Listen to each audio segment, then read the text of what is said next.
pues vamos a aprovechar para poder hacer un rápido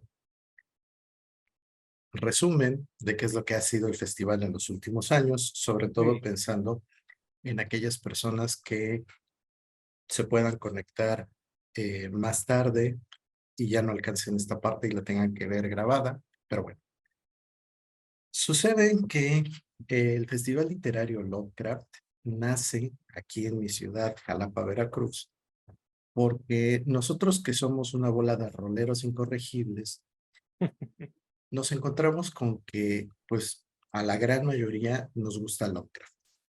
Pero lo curioso es que siendo una ciudad en la que en teoría hay mucha cultura, pues resulta de que no hay nada sobre horror cósmico, no hay nada sobre Lovecraft, y entonces dijimos, bueno, pues vamos a hacerlo nosotros. En España pasa una cosa parecida, ¿eh? Ujú. Pues fíjate, nosotros que pensábamos inicialmente que tal vez no íbamos a tener suficiente público, pues nos topamos con que sí, pero también nos encontramos con que la influencia de Lovecraft pues va mucho más allá que puro aspecto literario, y poco a Así es, de poco hecho. nos fuimos encontrando a personas que tenían otras influencias, o mejor dicho, que con estas influencias tenían otras actividades. Ujú. Nos encontramos gente que hacía teatro, nos encontramos gente que hacía cine, gente que hacía música, de todo un poco. Entonces, pues también pensando en eso, dijimos, no, pues la forma más fácil de poner esto, pues es hacer un festival, ya que el festival se presta a que presentes prácticamente lo que sea, y pues funcionó. Y lo simpático es que nosotros íbamos a poner el festival, pues nada más un día, porque conseguimos un recinto y se supone que iba a haber, eso era un domingo, y se supone que el sábado íbamos a tener una presentación de un libro, pero nos quedamos con las ganas de tener cine. Por azares del destino, un amigo de una amiga nos contactó, oigan, que quieren hacer esto, sí. Ah, pues no hay problema, yo les consigo dónde. ¿Tienen las películas? Sí. Ah, bueno, porque si no también se las consigo. Y este cuate pues, resultó ser el coordinador de los cineclubes de la ciudad. Entonces Ah, también, caramba. cosa interesante. Y así poquito a poquito se fueron sumando muchas más personas. Para no hacer el cuento muy largo, lo que iba a ser un día, pues fue fin de semana completo. El siguiente año dijimos, bueno, pues un fin de semana, pues estuvo chido. Pues vamos a hacerlo 2 fines de semana. Tercer año, bueno, pues ya tenemos los 2 fines de semana, pero acá en medio, pues hay 5 días en los que hay que hacer algo, ¿no? Así nos fuimos hasta que el año pasado agarramos todo agosto. A este paso ya mismo ponéis todo el año entero.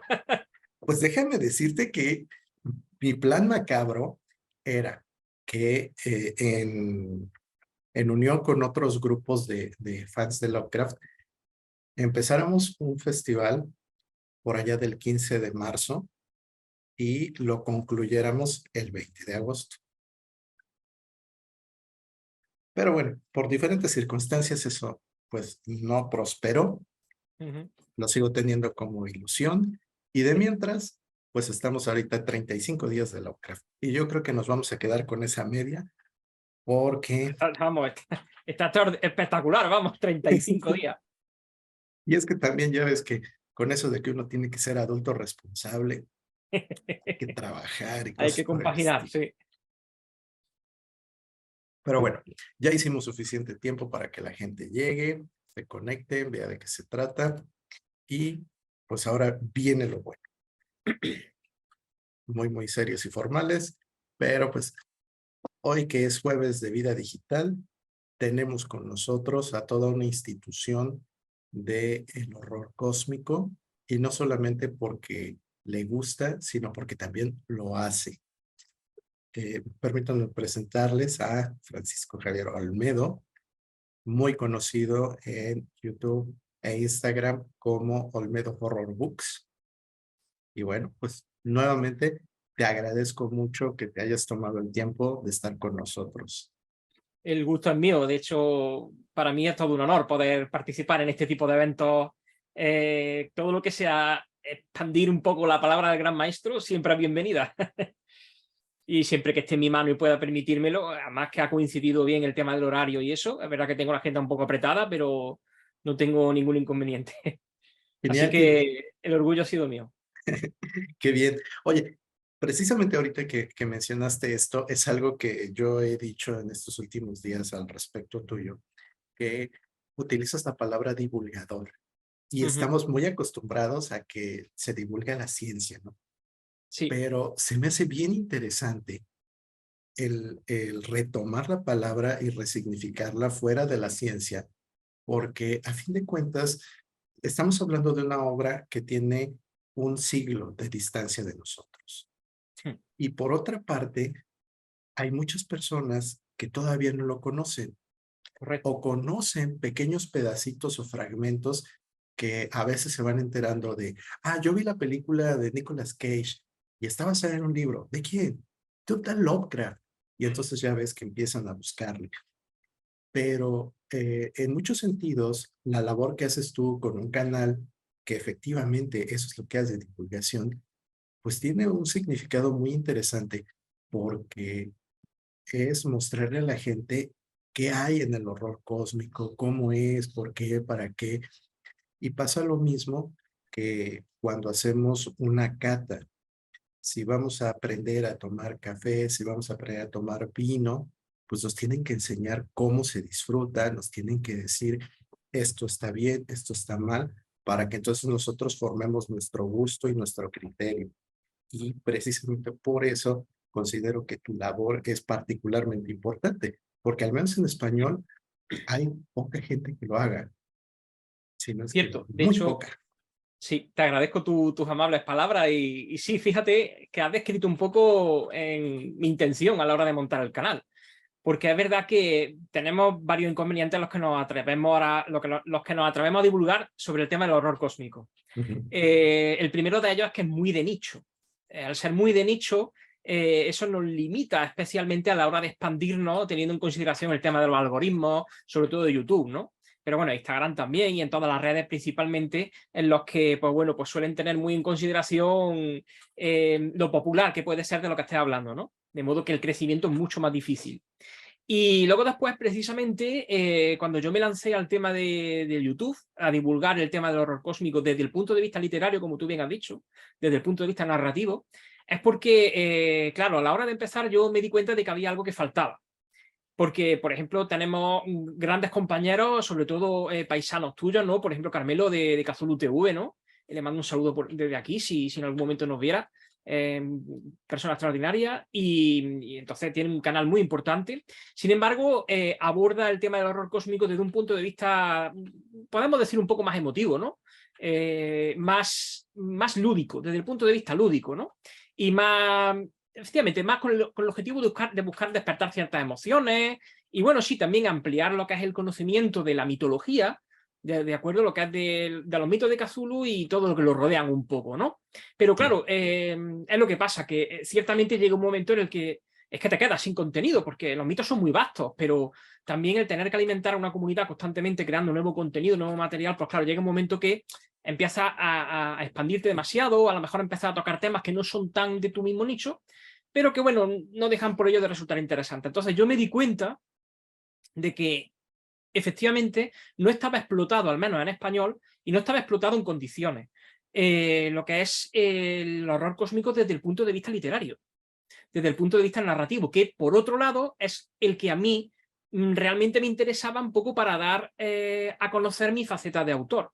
Porque, seamos francos, honestamente, mi labor a la hora de comenzar en las redes sociales no es una labor meramente y únicamente altruista. Evidentemente yo soy un autor de narrativa de horror cósmico, he escrito ya he escrito 5 novelas, tengo 2 premios, he participado en artículos, en conferencias, en fin, tengo un currículum muy extenso, gracias a Dios, pero es verdad que como es muy de nicho y el mundo editorial no deja de ser una jungla, pues te cuesta muchísimo darte a conocer, ¿no? Sobre todo si eres como yo, que soy un autor totalmente independiente, porque eso es otra historia diferente, que los que ya me conocen del canal la saben, ¿no? Digamos, la guerra a la que yo me enfrenté en mis comienzos, ¿no? En mi inicios como autor, publicado.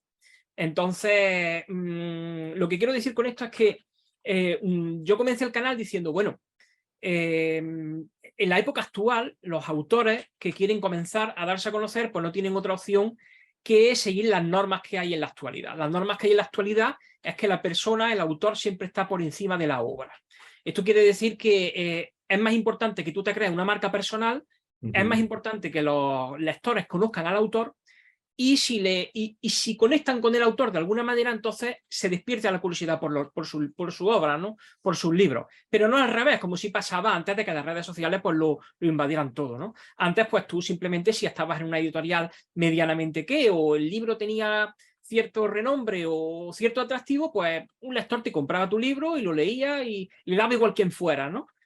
Primero se leía el libro, si te gustaba el autor, pues luego engancha, y salvo evidentemente hay autores, esos quedan al margen, ¿no? Los autores ya reconocidos y consagrados, que eso ya saquen lo que saquen, lo van a vender, ¿no? Me refiero a autores más noveles, ¿no? Más que tienen todavía mucho menos recorrido.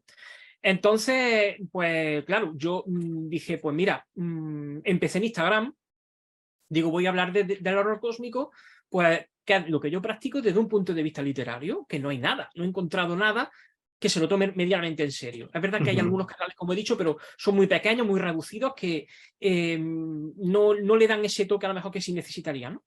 Y empecé en Instagram con prácticamente nada, no veía nada más que mis 4 amiguetes y los pocos lectores que había hecho en ese poco recorrido, y entonces pues de ahí ya Instagram se fue, como yo digo, tiktokizando cada vez más. O sea, ya prácticamente el contenido, si no estabas bailando, no estabas haciendo algo payaseando, como yo digo, ¿no? Era muy difícil que el algoritmo te expandiera, te diera difusión. Entonces, pues visto que el esfuerzo que había que hacer para seguir la plataforma era hercúleo, cada vez requería más y más y más publicaciones, pues decidí pasarme, por recomendación también de algunas personas, pues pasarme a YouTube. Y a partir de ahí, pues empecé poco a poco y ganando un suscriptor detrás de otro, muy lentamente, muy despacito, y aprendiendo muchísimo sobre la plataforma y formándome, dedicando muchísimas horas al tema de cómo poder ir creciendo en YouTube poco a poco, e ir mejorando poco a poco la calidad de las producciones y el material y todo. Y bueno, entonces me di cuenta de que efectivamente estaba calando en algunas personas, como tú bien has dicho antes, en algunas personas que prácticamente no conocían nada de la faceta literaria del horror cósmico, no la conocían. O sea, conocían los mitos de Cthulhu, por ejemplo, pero los conocían por el tema de las vías lúdicas, como yo digo, ¿no? Por los juegos de rol, por los juegos de mesa, por los videojuegos, pero ni siquiera tenían constancia de que eso tenía un trasfondo detrás, ¿no? Y entonces a mí me ha satisfecho muchísimo el comprobar cómo muchos comentarios de muchos ocultistas, como yo digo, ¿no? Esa preciosa comunidad que hemos construido en YouTube, pues me dicen, pues mira, he empezado a leer a Lovecraft, o he empezado a leer a ciertos autores por inspiración tuya, ¿no? Porque tú nos has hablado de esto, nos has hablado del otro, nos has recomendado tal. Y entonces a partir de ahí, pues es cierto que he ido creciendo, y bueno, a día de hoy creo que son 30.300 suscriptores o por ahí los que tenemos. Con mucho esfuerzo, pero sí, es cierto que estoy muy satisfecho de ese trabajo, precisamente por eso, ¿no? Ya al margen del hecho de que te conozcan más, evidentemente tu faceta de autor se ve beneficiada, sino por decir, porra, que es cierto, es que hay mucho interés en el horror cósmico literario, incluso en personas que ni siquiera lo sabían, ¿no? Y que gracias a ti pues lo están descubriendo, ¿no? Entonces, la verdad que en ese aspecto me siento muy satisfecho, y animo a que la gente siga introduciéndose en este vasto universo, porque se abre un abanico delante de ellos. De hecho, las personas que comienzan en el horror cósmico y descubren lo vasto y lo atractivo que es, se abre delante de ellos todo un universo que descubrir, y eso evidentemente te llena de ilusión, ¿no? Tanto al lector como a mí, como un poco como promotor de este ejercicio, ¿no? Claro. Y es que también ahí tocas un punto que es muy, muy relevante. Comentábamos con otros amigos que uno de los puntos para que tú puedas hacer que otras personas lean tiene que ver con socializar la lectura. Y ese Correcto. socializar es precisamente este ejercicio de vamos a compartir, vamos a comparar lo que yo vi, lo que tú viste, cuál es el mensaje que yo capté, cómo es que lo interpretamos. Y de esto, pues siguen saliendo más cosas, porque una de las grandes ventajas que yo le veo a la obra de Lovecraft y El Círculo es que como ellos se retroalimentaban, entonces si tú te pones en un plan de investigador muy formal y dices, a ver, vamos a ver en todos los lugares donde aparece Randolph Carter, y te pones a buscarle y a buscarle, pues te encuentras como que una línea conductora o te encuentras coincidencias, pero luego necesitas también ir expandiendo tu conocimiento sobre otros autores y, oye, Efectivamente. pero ¿por qué acá fulanito de tal lo puso de esta manera si Lovecraft lo ponía de tal otra, ¿no? Y eso nos da un montón de material, nos da un montón de posibilidades y también creo que la otra parte que es muy satisfactoria de esto es que vemos que la gente se contagia. Y no solamente se contagia en que quiera leer, quiera jugar, sino que vemos que hay una inspiración alrededor de todo esto que se desborda. O sea, Eso es. ¿quién se iba a Efectivamente. imaginar que tuviéramos peluchitos de Cthulhu, no? Sí, sí, es cierto. De hecho, a mí me llama mucho la atención algunos lectores que me han comentado en alguna ocasión que se han animado muchas veces a lo mejor a leer también, no solamente por lo que cuento, sino por, disculpa, sino por la manera en la que lo cuento. Muchas veces me han comentado que pongo mucha pasión, que se me ve con mucha ilusión, la ilusión que tú mismo acabas de comentar, que se me ve con esa ilusión y claro, esa ilusión se pega. Y esa ilusión, evidentemente, no es impostada. O sea, yo la siento, ¿no? Yo desde que descubrí a los 18 años, fue a los 18 años, hace ya de eso un montón, desde que descubrí a los cracks, pues se despertó en mí esa ilusión que hasta el día de hoy ha continuado y no ha menguado en ningún momento, ¿no? Entonces, cuando tú haces un trabajo basado en esa satisfacción, ¿no? Pues evidentemente la pasión sale sola. Y eso pues se transmite y se pega. Igual que lo negativo se pega, lo positivo también, ¿no? Entonces, por eso estoy muy de acuerdo contigo en el que es un proceso que anima, o sea, es una ilusión que nosotros podemos, digamos, emanar y que los demás pueden absorber, ¿no? Entonces, eso siempre, siempre es agradable. Claro que sí. Oye, aprovecho a hacer esta pequeña pausa. Ya empezaron a llegar los saludos al buen amigo Amurabi Carrasco, también anda por aquí Ajax Leduc, Mario Eliam, compadre. Con Mario tenemos el otro podcast, el de actividad textual, y te manda saludos, ¿cómo no? Ah, y chécate, también se nos está uniendo el buen Armando Armijo. Armando es un amigo que conocimos el año pasado, precisamente en el festival, porque él está haciendo un juego de mesa en donde involucra criaturas de Lovecraft. Ya luego platicaremos al respecto de eso. Pero mira, dice, desde mi experiencia, el idioma predominante en el mundo es el inglés, pero aunque el tamaño de población, los hermanos españoles son menor cantidad en comparación a Latinoamérica. Es una realidad que ellos son punta de lanza para la apertura del mercado en lengua hispana.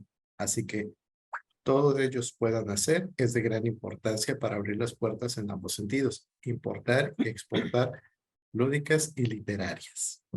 Muy cierto. Y además, fíjate qué curioso que aunque nosotros podemos ser la punta de lanza, efectivamente, pero luego después no somos los mayores consumidores.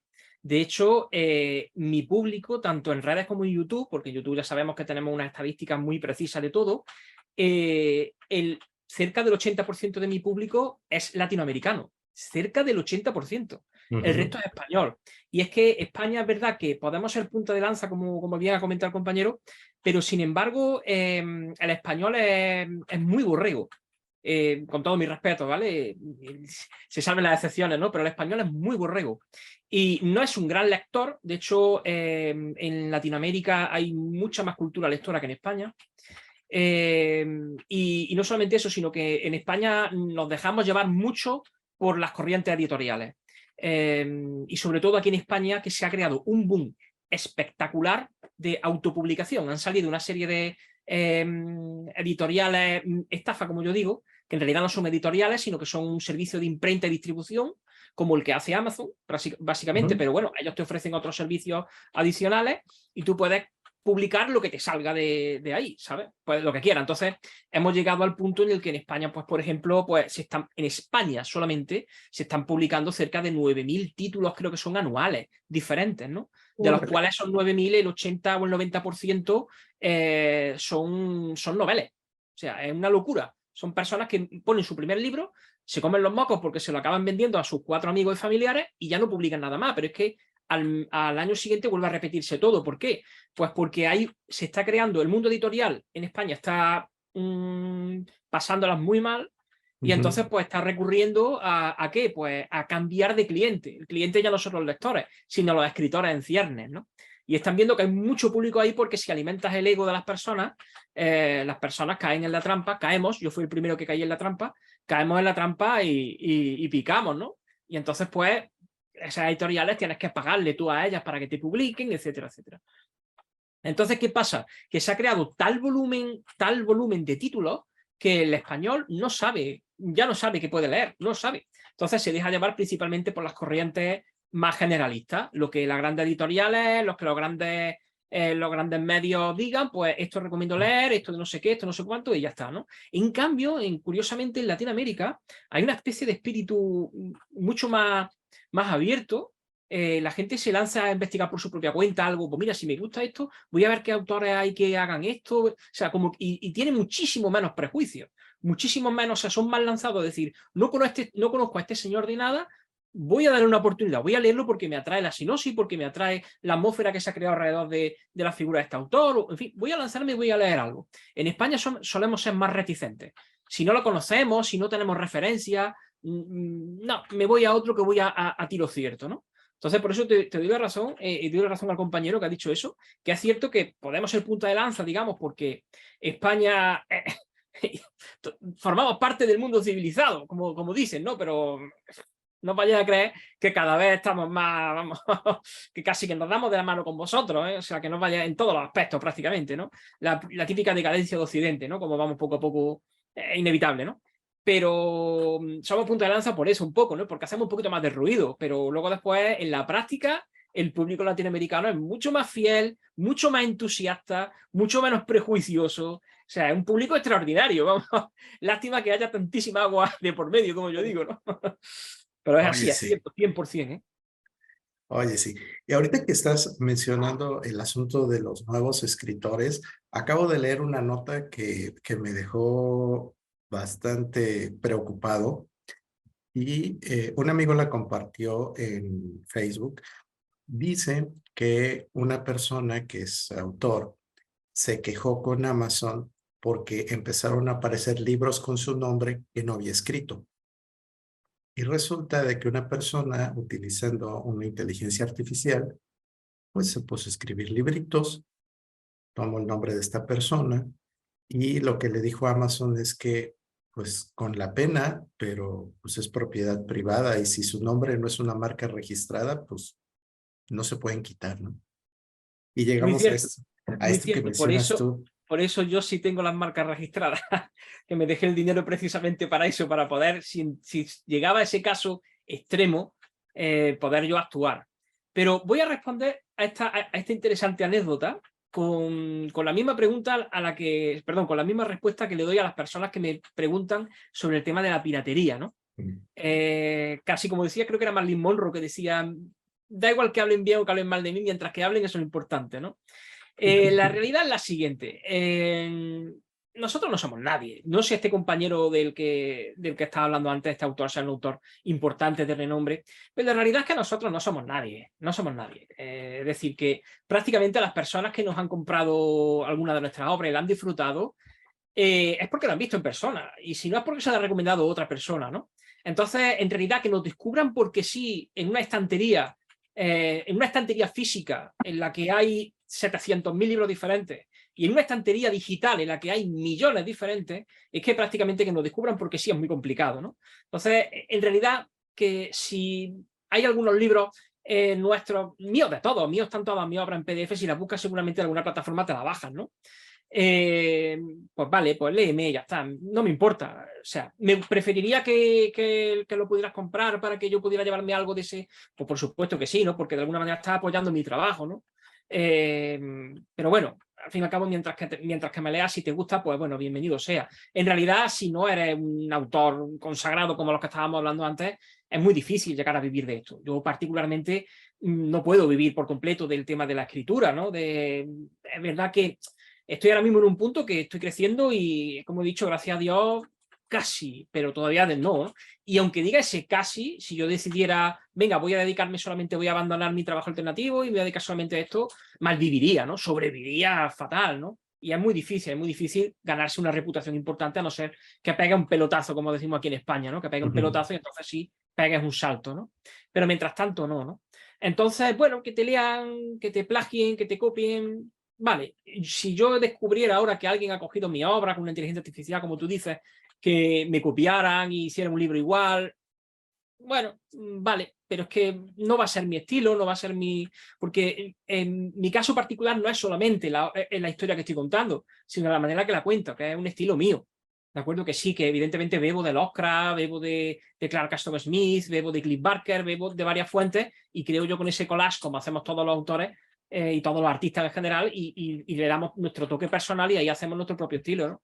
Entonces la persona que me busca no me busca solamente por la historia, me busca también por el estilo, ¿no? Entonces, si tú disfrutas de una obra copiada, pues vale, pues ya está, pues hazlo, ¿no? Es como esta historia también muy interesante que creo que es una moraleja, al fin y al cabo, que no será seguramente una leyenda, pero que había un hombre en el suelo, ¿no? Vendiendo sus libros, ¿no? Y una manta extendida en el suelo, un vejete, y entonces pues tenía todos sus libros ahí extendidos para que la gente se los comprara en un mercadillo, y entonces ese hombre pues se puso a leer o se apartó, de modo que no tenía visualmente a los libros, no los tenía delante, ¿no? Simplemente el hombre estaba a su aire y si alguien quería comprar algún libro, pues se lo decía, pero él no estaba pendiente de los libros. Entonces llegó un transeúnte y le preguntó al hombre, bueno, ¿y por qué no se está dando cuenta que tiene desatendido a los libros, que puede llegar cualquier ladrón y robarse alguno, ¿no? Entonces el hombre pues le contestó, el que lee no roba. Y el que roba no va a leer. Entonces, ¿qué más da, no? Si realmente, si alguien quiere descargarse mi libro, si alguien no quiere pagar los 2,99 € que vale el libro digital, ¿no? O en físico sí puede valer 14, 15, un poquito más, que en la conversión no sé cuánto será, pero entiendo que puede resultar un poco caro también por la diferencia económica, lo que es de la moneda, etcétera, ¿no? Pero bueno, en el aspecto digital, pues es muy poquito. Si no quieres colaborar en ese momento o no puedes, bueno, pues descárgatelo en PDF. Yo mismo soy, o sea, yo no puedo decir ahora, por favor, todos, yo soy el primero que consumo material pirateado. El que diga que no es mentira, o sea, todo el mundo, o bien una música, o bien una película, o bien un vídeo, algo hacemos siempre, ¿no? Pero yo sí, por lo menos en mi caso particular, pues sí tengo la decencia de, luego después, pues si hay algo que me ha gustado, lo he disfrutado digitalmente y me ha gustado, siempre he hecho lo posible por hacer alguna donación o por comprar luego después la versión digital o hacer alguna aportación a eso, ¿no? Porque cuando he querido hacerlo, pues no he podido permitírmelo, ¿no? Entonces ahora que sí puedo, pues lo intento apoyar. Pero el que no, bueno, pues que ya está, que se lo descargue en PDF y ya está. Y si hay otro que te lo copia, pues bueno, pues ya está. No somos nadie. El que te vaya a buscar a ti realmente... Porque es que es lo que voy. En este mundo, en el mundo de la literatura, en el mundo de la escritura, en realidad, ¿no? El que se mete en esto por dinero es un necio. Un necio no, en realidad un ingenuo, y un iluso. El que se mete en esto por dinero. Entonces, ese sí va a querer rascar cualquier céntimo, cualquier euro, lo va a querer rascar todo. Pero el que se mete por pasión, el que se mete por intentar compartir lo que él tiene, como el caso mío, si además puedes sacar algo de dinero de ello, pues perfecto, ¿no? Pero si no, bueno, pues mala suerte. Mientras que me sigas leyendo me da un poco igual. Pues sí, es parte de lo que nos enfrentamos con esta modernidad. Y también otra de las cosas que son muy interesantes sobre lo que mencionas es que a fin de cuentas lo que es muy difícil que una inteligencia artificial pueda reproducir es esa sensibilidad y esa transmisión de emociones. En alguna ocasión comentábamos de que parte de lo que también han hecho con las inteligencias artificiales, pues es analizar las obras, encontrar, por ejemplo, la frecuencia de ciertas palabras y todo esto, pero pues aunque encuentres la fórmula, pues va a ser como cuando hacemos cualquier receta de cocina, ¿no? O sea, Efectivamente, la fórmula ya está, tú la sigues, le pones, le quitas, pero a la hora de la verdad, lo que hace la diferencia es el sazón que tú tienes. exactamente. Y ese sí es irrepetible. Eso es irrepetible, eso es así. Entonces, en realidad, bueno, pues que cada uno haga lo que quiera. Es verdad que sí, evidentemente la inteligencia artificial va a hacer daño. Yo, por ejemplo, en mi caso particular, yo tenía una actividad alternativa a mi trabajo normal como corrector. Yo era corrector y editor también de obra y tal, de manera freelance, y con la aparición de ChatGPT ha desaparecido ese trabajo automáticamente porque ya lo hace todo ChatGPT.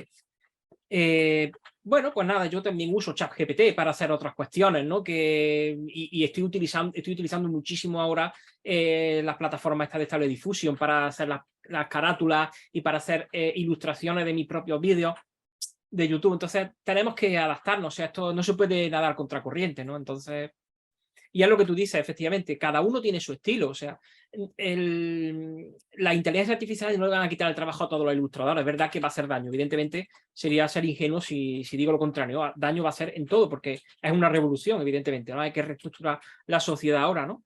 Pero el ilustrador que tiene su propio estilo, que sabe cómo hacerlo, ese tiene su arte, tiene su toque y todo el mundo lo conoce, y la gente que le gusta lo que hace lo va a seguir buscando, ¿no? Lo va a seguir buscando, entonces yo pienso que principalmente donde más daño va a ser los grandes, ¿no? Muy cierto. Pero bueno, a eso le da un poco igual también, porque eso ganan tanto dinero que le da un poco lo mismo. Bueno, y mira, también platicábamos en estos últimos días con otros amigos que este tipo de cuestiones, los algoritmos que están atrás de las redes sociales y todo lo demás, pues tienen toda la facha de un monstruo Lovecraftesco. Sí, la verdad es que sí, Esas es bastante, entidades, es muy indescriptible, muy, sabes que está ahí, pero no lo puedes tocar. sí, claro. Y a lo mejor si lo tocas entras en la locura o peor. Pero Es bueno, verdad. oye, y ya que estamos hablando ahora de estas cuestiones, ¿qué te parece si nos comentas un poco cómo le podemos hacer para entrarle a Lovecraft?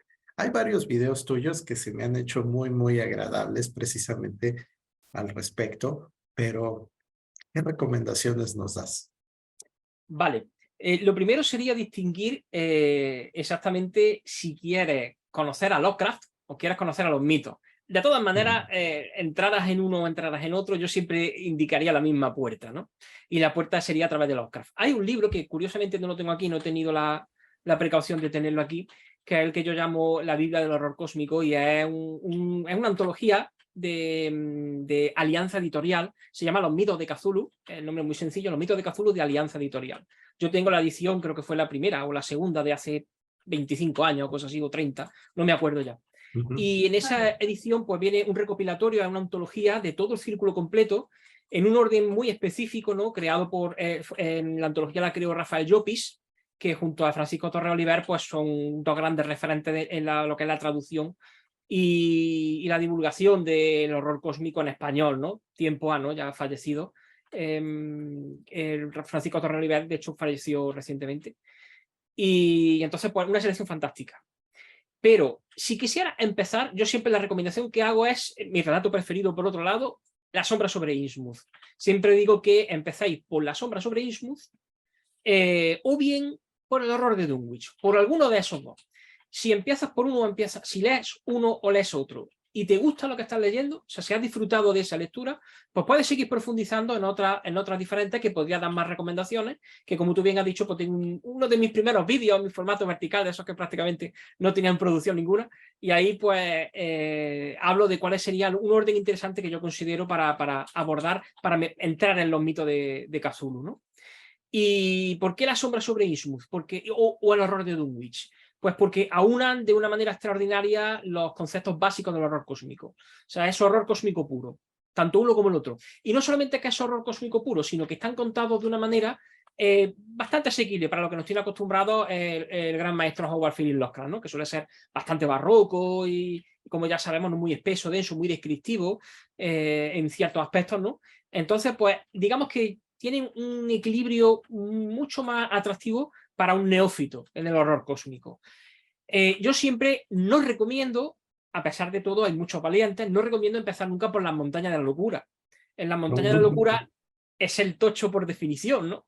Y hay muchas personas que se han iniciado en Lovecraft con las montañas de la locura. Fantástico, me parece extraordinario y es muy posible, ¿no? Simplemente es que tú estabas hecho para disfrutar de eso y has entrado directamente en una liga superior, ¿no? Fantástico, extraordinario. Pero también hay muchas personas que han empezado a leerlo y han dicho, esto no es lo mío.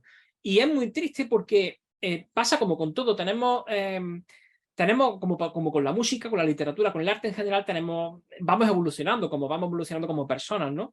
Yo leí hace dos décadas leí por primera vez la búsqueda de la Ignota Kadaz, ¿no?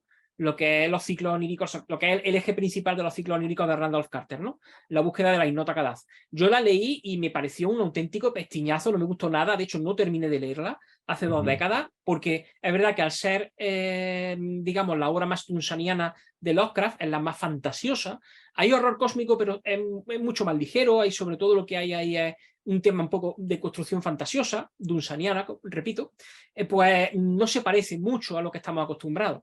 Sin embargo, le quise dar otra oportunidad recientemente, cuando digo recientemente, 5 años o 6 años, ¿no? Le quise dar otra oportunidad porque yo ya me consideraba preparado, ¿no? Como para poder disfrutar de eso.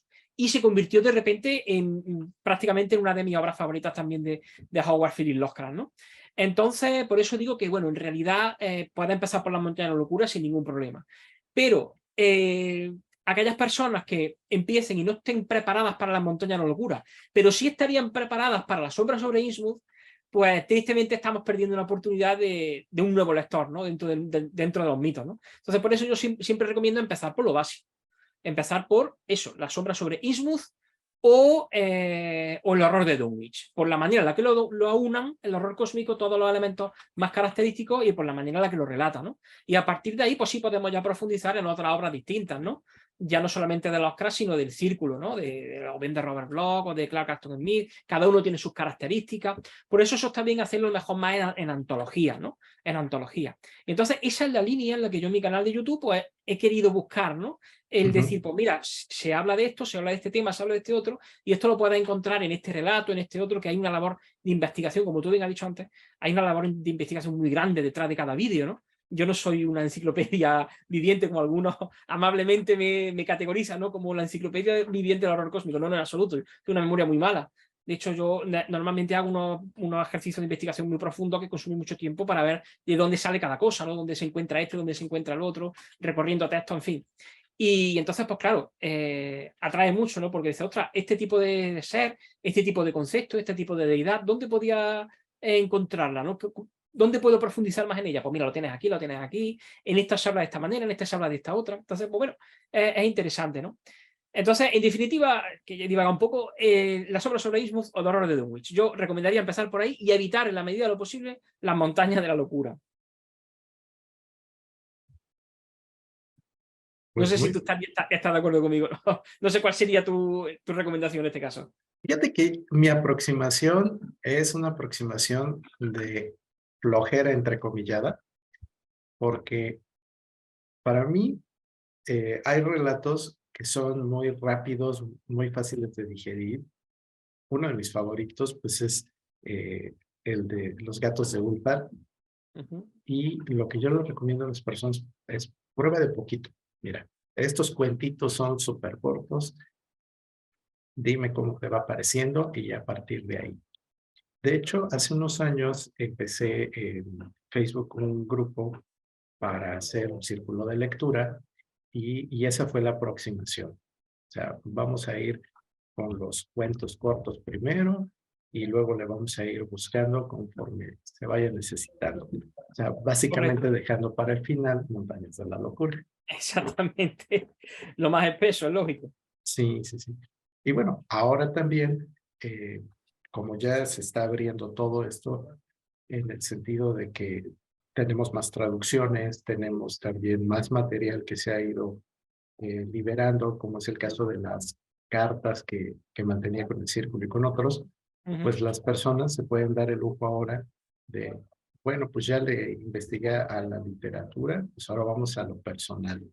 y correcto. estábamos proponiendo para el próximo año poner una sección que se llame El lavadero de Lovecraft, con la intención de desmitificarlo y decir, bueno, ¿qué pasa con Lovecraft como persona? Porque también, pues, otros de los temas que se han ido tocando en estos últimos meses, años, es que se señala con el dedo cuestiones como el racismo, la xenofobia y demás, y pues obviamente a Lovecraft le toca un poco de esas pedradas, ¿no? Pero Sí, la realidad es que, yo perdón que te interrumpa, es que la cultura, la cultura no, perdón, el movimiento woke, este wokeno que está tanto inundándolo absolutamente todo, eso ahí no se salva nadie. Y el gran Arturo Pérez Reverte dijo en una, ya lo he dicho en otra ocasión, me encantó, en una charla así, también una tertulia que tuvo amistosa, y está en YouTube de hecho, con el gran Joaquín Sabina, ¿no? Un cantautor español también extraordinario. Y decía Arturo Pérez Reverte, si los lectores conocieran la vida y el pensamiento del 99,5% de los autores que leen, dejarían de leerlo.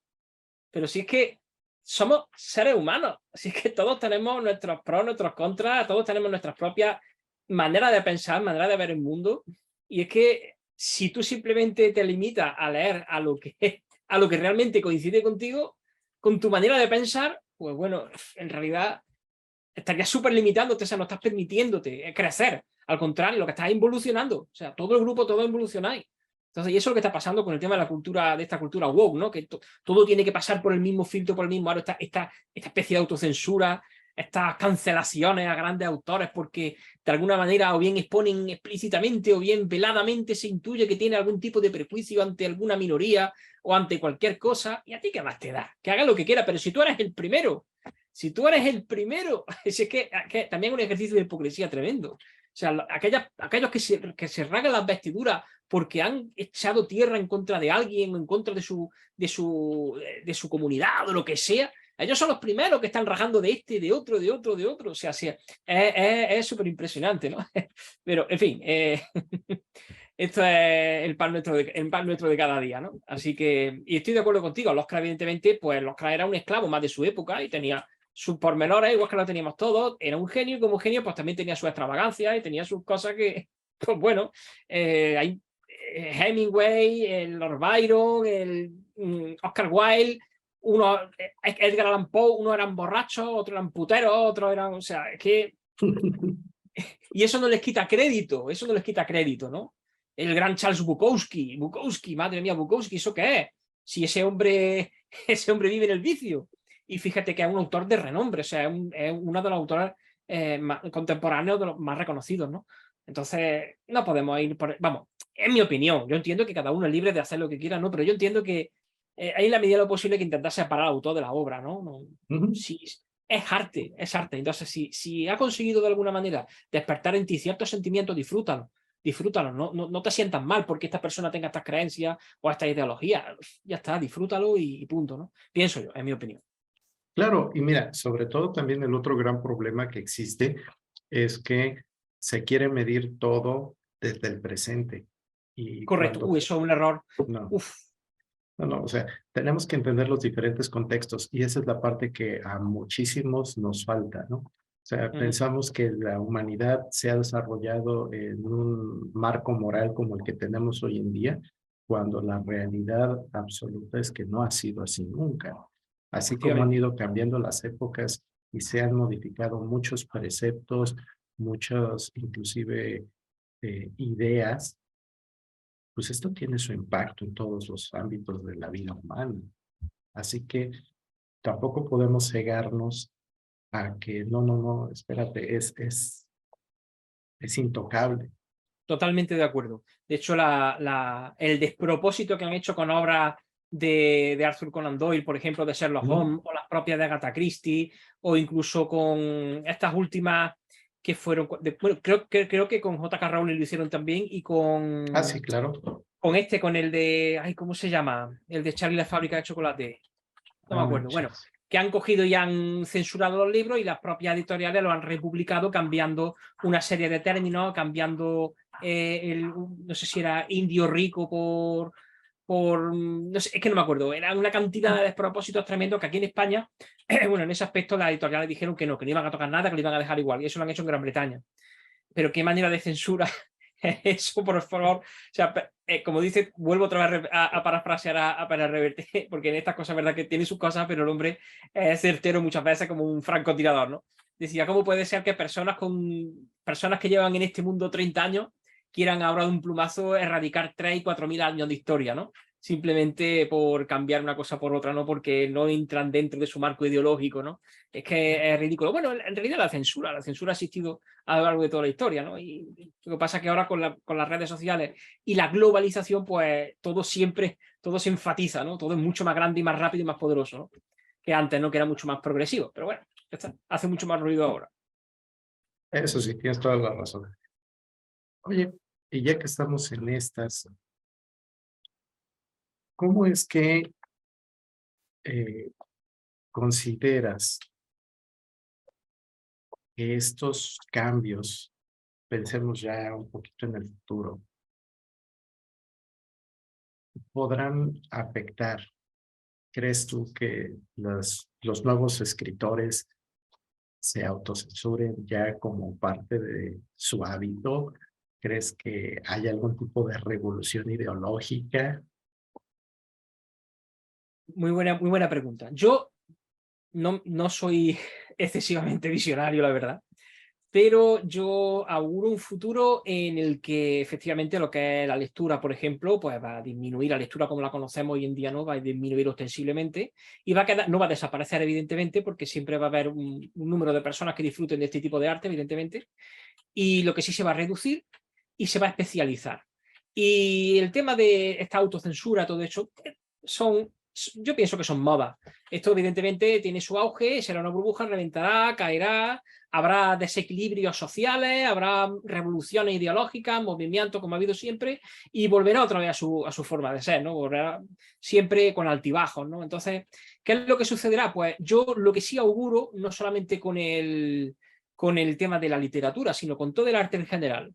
La literatura, el cine, la música, lo que es el dibujo, la animación, videojuegos, todo va cada vez más gracias a las grandes herramientas de las que disponemos, a que vayan desapareciendo poco a poco los peces grandes, ¿no?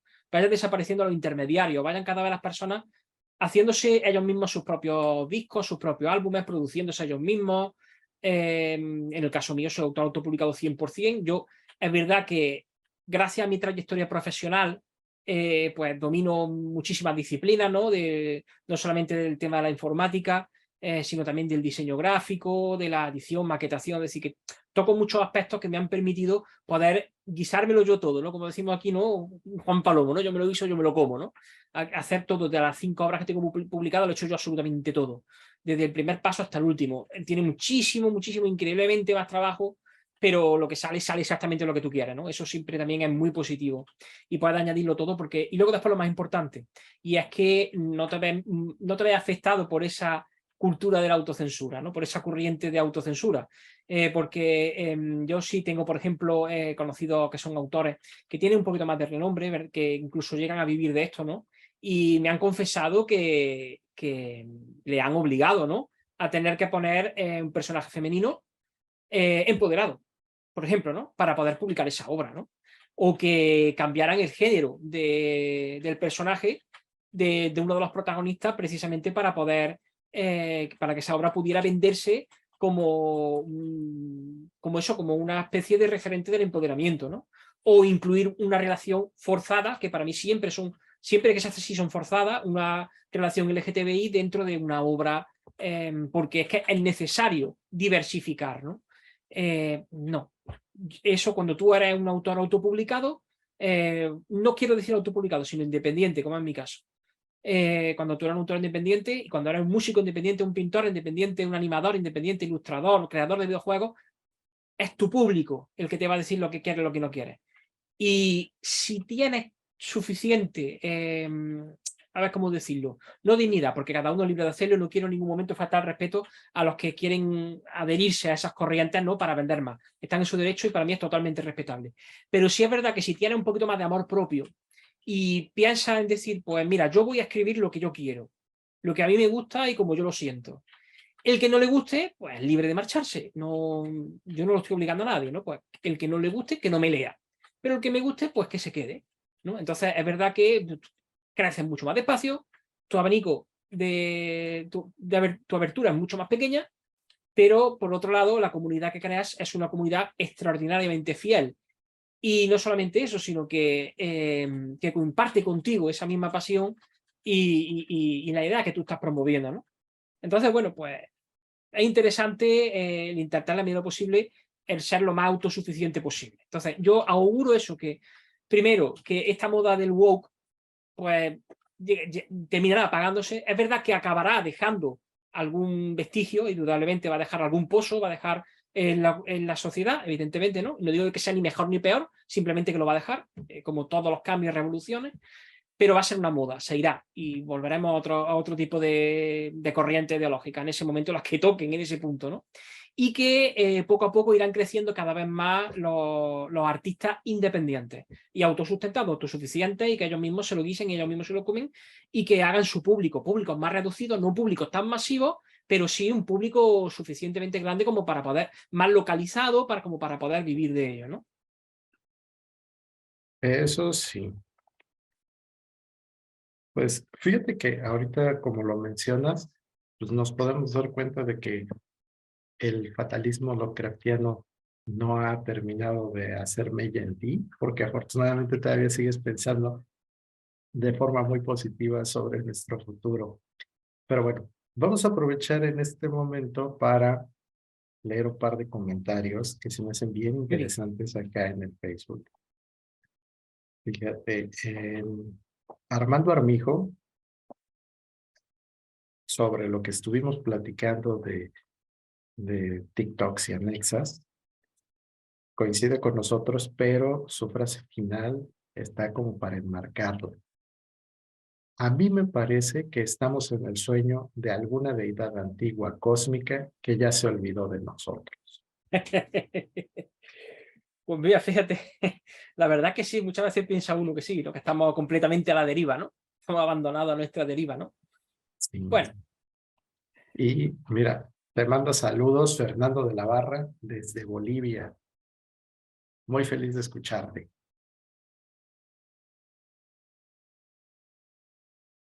Fernando de la Barra es un gran amigo. También lo conocimos aquí en el asunto del festival porque tiene su círculo de lectura y demás. Y pues en cada festival hacemos cosas juntos. Con ellos vamos a estar platicando el próximo domingo 20. Así que bueno, ya se la saben. Ahora, déjame ver nada más. ¿Algún otro saludito que se me haya pasado? No. Bueno, si bien habemos algunos que conocemos tu obra, tu trayectoria, hemos visto algunos de tus videos, demás, me gustaría que nos presumas tus obras, de dónde van, para dónde vienen, qué nos vamos a encontrar ahí, eh, todo esto, porque es, es un disfrute interesante. bueno, vamos a ver, ¿cómo podría empezar y qué es lo que podría decir? Es cierto que yo lo que he hecho es una submitología dentro de los mitos generales de Cthulhu, ¿no? Lo que yo he adoptado amablemente de lo que han comentado muchos de mis lectores como que han categorizado como el olmedoverso, ¿no? El olmedoverso, que me llamó mucho la atención y me gustó esa expresión y bueno, pues la he adoptado, ¿no? El olmedoverso podríamos decir que sería una submitología de los mitos, perdón, una submitología englobada dentro de los mitos generales. Quiere decir esto que yo he creado mis propias deidades, he creado mis propios grimorios, mis propias razas, mis propios personajes, todo, de modo que son autosustentables y autosuficientes. Pero a su vez están conectados con los mitos de manera unas veces más sutiles que otras. Y entonces, pues, de modo que siempre tienes presente no solamente por la manera no solamente, perdón, por las ideas que se transmiten en la obra, que no dejan de ser puro nihilismo asociado al horror cósmico, sino porque también se mencionan explícitamente ciertos puntos de conexión con los mitos que siempre te hacen estar seguro de que estás andando en terreno conocido, ¿no? Entonces, por ejemplo, la parte más popular de mi obra es la relacionada con lo que se denomina el ciclo del dios de la carne, que tengo efectivamente, eso sí, he sido cauto de traerme mis libros para enseñarlo por si me lo preguntaban. Entonces, por ejemplo, el ciclo del dios de la carne está formado por estas 3 novelas principales, que es el Bajo nuestros pies, que sería la primera, La codicia del pescador, que sería la segunda, y El cuarto apóstol, que sería la tercera. Esta en particular, Bajo nuestros pies, ahora sí la encuadro bien, esta es mi ópera prima, esta fue premiada en el 2018, creo que fue, con el premio Foro Libro a la mejor novela del año, precisamente por ser un poco un abanderado del horror cósmico, ¿no? Entonces, el ciclo de la carne es un ciclo que no una saga, porque tú puedes leer cualquiera de mis 5 novelas, las puedes leer en el orden en el que tú quieras. Además que las novelas son todas autoconclusivas. De modo que, bueno, pues en realidad pasa un poco como los propios mitos, ¿no? Tú puedes leer el cuento que quieras en el orden que quieras, salvo algunos que sí a lo mejor están un poco más alineados, ¿no? Como diríamos, por ejemplo, en los ciclos de Randolph Carter, ¿no? Pues se recomienda a lo mejor leer primero el testimonio, luego después la búsqueda onírica y luego las puertas de la llave de plata y tal, ¿no? O la trilogía de Blake, ¿no? En la que primero pues se leería el vampiro estelar, luego la sombra cuyo de Chapitel, en fin, salvo algunos que hay en cierta línea, pero en general los mitos de Cthulhu, pues tú puedes leer todos los libros en el orden en el que quieras, ¿no? Pues los míos pasa una cosa parecida. Entonces, ¿por qué es un ciclo? Porque en el primero, como he comentado, en el Debajo de nuestros pies, pues es donde digamos que se teje la trama principal del dios de la carne, que es la deidad que yo he creado sobre la que, bueno, van a orbitar el resto de obras, ¿no? Entonces lo que sucede es que dentro de este libro principal hay algunos apartados que solamente se mencionan porque no tienen una especial importancia. El desarrollo de los acontecimientos que digo no tiene una especial importancia en la trama principal del libro, ¿no? Debajo de nuestros pies, simplemente se mencionan. Pero sin embargo, por sí mismo, pues sí tiene mucho interés, ¿no? Por ejemplo, para ir a la segunda de las obras, la noveleta que he comentado antes. Aquí en Bajo nuestros pies existe una de las noches que ocurre que hay un determinado tipo de ser, que no quiero adelantar, pues se escapa y lía, como decimos aquí, la de Dios es Cristo, ¿no? Se lía una tremenda en la localidad de Salem. Además que eso sucede muy cerca de la época de la bruja de Salem, ¿no? Casi finales del siglo XVII. Entonces, en el libro de Bajo nuestros pies, en esta primera obra, pues solamente se comenta que una noche sucedió eso y que eso no puede volver a suceder. Pero, ¿qué fue lo que realmente sucedió? Porque eso fue un acto atroz. Pues todo eso se relata con todo lujo de detalles en esta noveleta, que es la de La codicia del pescador, ¿no? Esta es una novela chiquitita, que hizo un poco también a modo de experimento, por eso muy cortita, ¿no? Tampoco es excesivo lo que tiene que contar. Y aquí se desarrolla con todo lujo de detalles lo que sucedió esa noche. Y al mismo tiempo, dentro de la deidad de la carne, en torno a la deidad de la carne, se crea un culto, igual que, por ejemplo, existe la orden esotérica de Dagón, por ejemplo, o el culto de la sabiduría de la estrella. Hay muchos cultos dentro de los mitos. Pues yo creo un culto que es el culto al dios de la carne, ¿de acuerdo? Y entonces ese culto, cómo se crea, y que se crea gracias a un personaje muy, muy relevante dentro de la obra, que también pasa relativamente mencionado de largo, pues eso se crea todo se desarrolla íntegramente en esta novela, que es El cuarto apóstol, que sea un poquito más gruesa. Y esta novela está totalmente preñada, a ver si se ve, no creo que se vea aquí bien, pero sí está totalmente preñada, a ver si lo pongo, de mucha simbología sacra, en fin, tiene muchísima... A ver, por ejemplo, por aquí, en fin, hay mucha simbología como si fueran cartas. Está todo relacionado con el cristianismo, puesto que el culto al dios de la carne se inició a través de una tóxica desviación del cristianismo del siglo XVII. Bueno, en realidad de principios del siglo XVII, con la Santa Inquisición, aquí en España, en un pueblo de Andalucía ficticio, ¿no? Muy cerca de donde yo vivo, ¿no?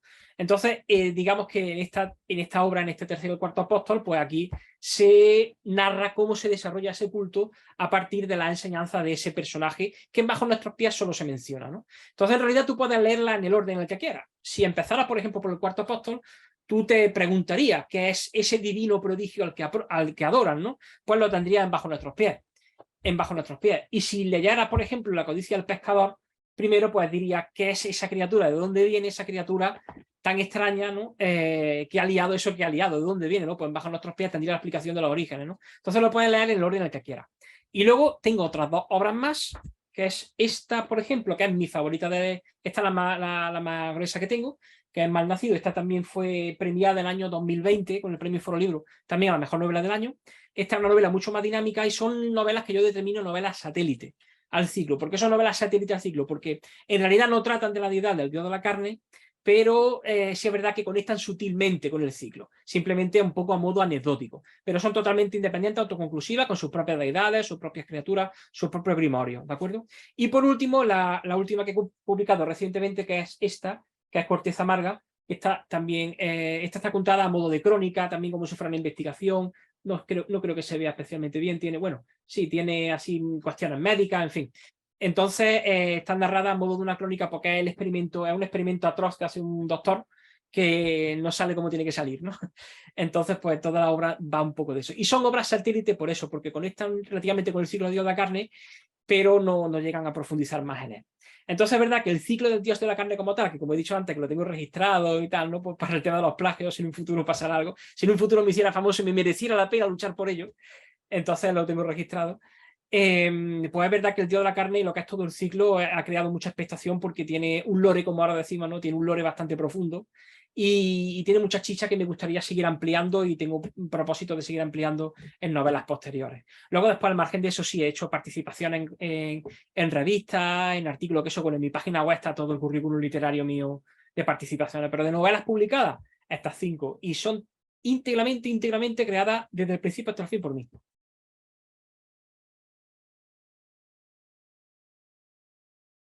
Creo que he No, dejado de escuchar. Ahora sí, sí, es que no te ahora sí. escuchaba. Sí. No, pues mira, como decimos en México, eso es una chulada. Muchas gracias. Nunca mejor dicho, chulada, ¿no? De chulo, de Cthulhu. A darle también, porque precisamente parte de lo que hemos comentado en otros momentos es que eh, todo lo que es los mitos como que se quedaron en una esfera temporal. Y lo que nosotros estamos viendo, pues es como esas ondas que se han ido expandiendo, Correcto. pero no hemos visto muchas cosas nuevas sobre esto, salvo clarísimos ejemplos como lo tuyo y por ahí algunas otras cuantas cosas de las que platicaremos también en fechas próximas. Sí, de hecho, perdona, porque quiero subrayar lo que estás diciendo, y es Sí, que una cosa que, pues eso es verdad que también lo han dicho mis lectores, que me ha preocupado especialmente, salvo en la primera novela que sí hay una referencia mucho más evidente, pero no he querido sobreexplotar lo que ya hay. Es decir, que no vas a encontrar en mi obra un capítulo o no vas a ver qué incluyo deidades dentro de la trama principal o criaturas importantes, o la trama va de que se encuentran con Nyarlathotep o hacen un culto de adoración a Yog-Sothoth o alguna cosa de esas. No, vas a verlo como una anotación en esta librería, pues encuentran este tipo de libro, o que esta persona era aficionada a tal cosa, o llegó a hablar en algún momento de tal hecho, pero no quiero sobreexplotar lo que ya hay, porque una de mis primeras intenciones, lo mismo que con el canal de YouTube, era hacer algo que no se haya hecho todavía, porque si es para repetir lo que ya hay, para eso no merece la pena. Entonces lo suyo es intentar añadir un poquito de novedad, ¿no? Entonces en todas mis obras, insisto, explotan esa faceta. Conecto con los mitos de manera sutil, pero no voy a usar ninguna deidad, ninguna creación, ningún grimorio, nada como uno de los elementos que sustenten ninguna de las tramas. pues eso está también a todo dar, Mm. porque entonces lo que tenemos es un producto independiente, como bien dices, pero dentro del universo, y eso está Exacto. interesante. Ahora, ya que estamos en estos temas interesantes de la creación y de todo lo demás, ¿qué le podrías dar como recomendación a la gente que quiere empezar a escribir o que a lo mejor ya está escribiendo, pero quiere hacerlo de una mejor manera? Sí. Pues mira, es muy interesante. De hecho, muchas veces, y siempre suelo aprovechar los directos estos para decirlo, ¿no? Y es pedir disculpas a todas aquellas personas que me veo en la obligación de tener que rechazarla, porque es que prácticamente es verdad que conforme vas creciendo un poco, vas entendiendo a lo mejor a estas personas más famosas que tienen cantidad ingente de seguidores, ¿no? ¿Cómo lo bombardearán, ¿no? Los seguidores con preguntas, con mensajes, con historias, ¿no? Porque es verdad que toda la semana prácticamente entre 6 y 10 comentarios tengo o sea, de mensajes privados de personas que me están preguntando lo mismo que tú estás diciendo, ¿no? Y entonces pues me veo la obligación de decir, mira, disculpa, no puedo atenderte, no puedo leer tú, porque me mandan escritos, me preguntan, y no puedo porque no puedo atenderlo a todos, además prefiero no participar porque a lo mejor lo que te digo no te gusta. Y no quiero, ¿vale? Quiero mantener más margen. Entonces pido disculpas públicamente para todas aquellas personas que se hayan podido decepcionar un poco por haberle dicho, mira, no puedo atenderte, ¿vale? Pero aprovechando esta oportunidad que me das ahora y con la pregunta que me has hecho, pues yo siempre digo que los que quieran empezar a escribir, ya lo dijo el gran Stephen King, ¿no? Lo primero que tienes que hacer es leer muchísimo, muchísimo, tienes que leer mucho. No vale, porque eso lo pasa a todos, ¿de acuerdo? Leer una cosa que te gusta mucho te entusiasma y al entusiasmarte automáticamente te llenas de creatividad, te llenas de energía y te pones a escribir. Pero te falta técnica, tienes que leer mucho. Y leer, como yo digo, analíticamente. De hecho, los que acabamos dedicándonos medianamente profesionalmente al tema de la escritura, lo que ocurre es que dejamos de disfrutar de la lectura, dejamos de disfrutarla porque toda la lectura la leemos de manera analítica. Es como que somos capaces de leer viendo las tripas de lo que está escrito, ¿no? Entonces, cuando uno está leyendo de manera analítica, no de manera recreativa, que es como normalmente se suele leer, sino de manera analítica, cuando uno lee un párrafo y es consciente de que ha despertado en sí mismo ciertas emociones, ciertos temores, ciertas inquietudes, inevitablemente te paras, te detienes, ves las fórmulas que ha utilizado, pues mira, ha hecho esto, aquí ha usado un ritmo mucho más acelerado, con frases muy cortas porque está creando un dinamismo a la escena, o aquí fíjate cómo ha cambiado un registro a otro, cómo te está enseñando esto, lo otro. Entonces, llega un momento que todo eso es aprendizaje tuyo y eso pues lo metes en tu haber, en tu base de datos personal y luego después la pondrás en práctica, ¿no? Pero lo primero de todo es leer mucho, leer mucho. Si tú te quieres especializar en un género, pues leer mucho del género, pero no encasillarte solo en un determinado tipo de autor, sino explorar alternativas, ¿de acuerdo? Para ver diferentes estilos, diferentes maneras de expresarse, que tú puedas disfrutarlo, ¿no? Disfrutarlo y entenderlo. Y una vez que tú has hecho eso, entonces empiezas a escribir y empiezas a escribir poquito a poquito. Empiezas a escribir poquito a poquito y haciendo pequeñas publicaciones normalmente a tus personas más cercanas, ¿de acuerdo?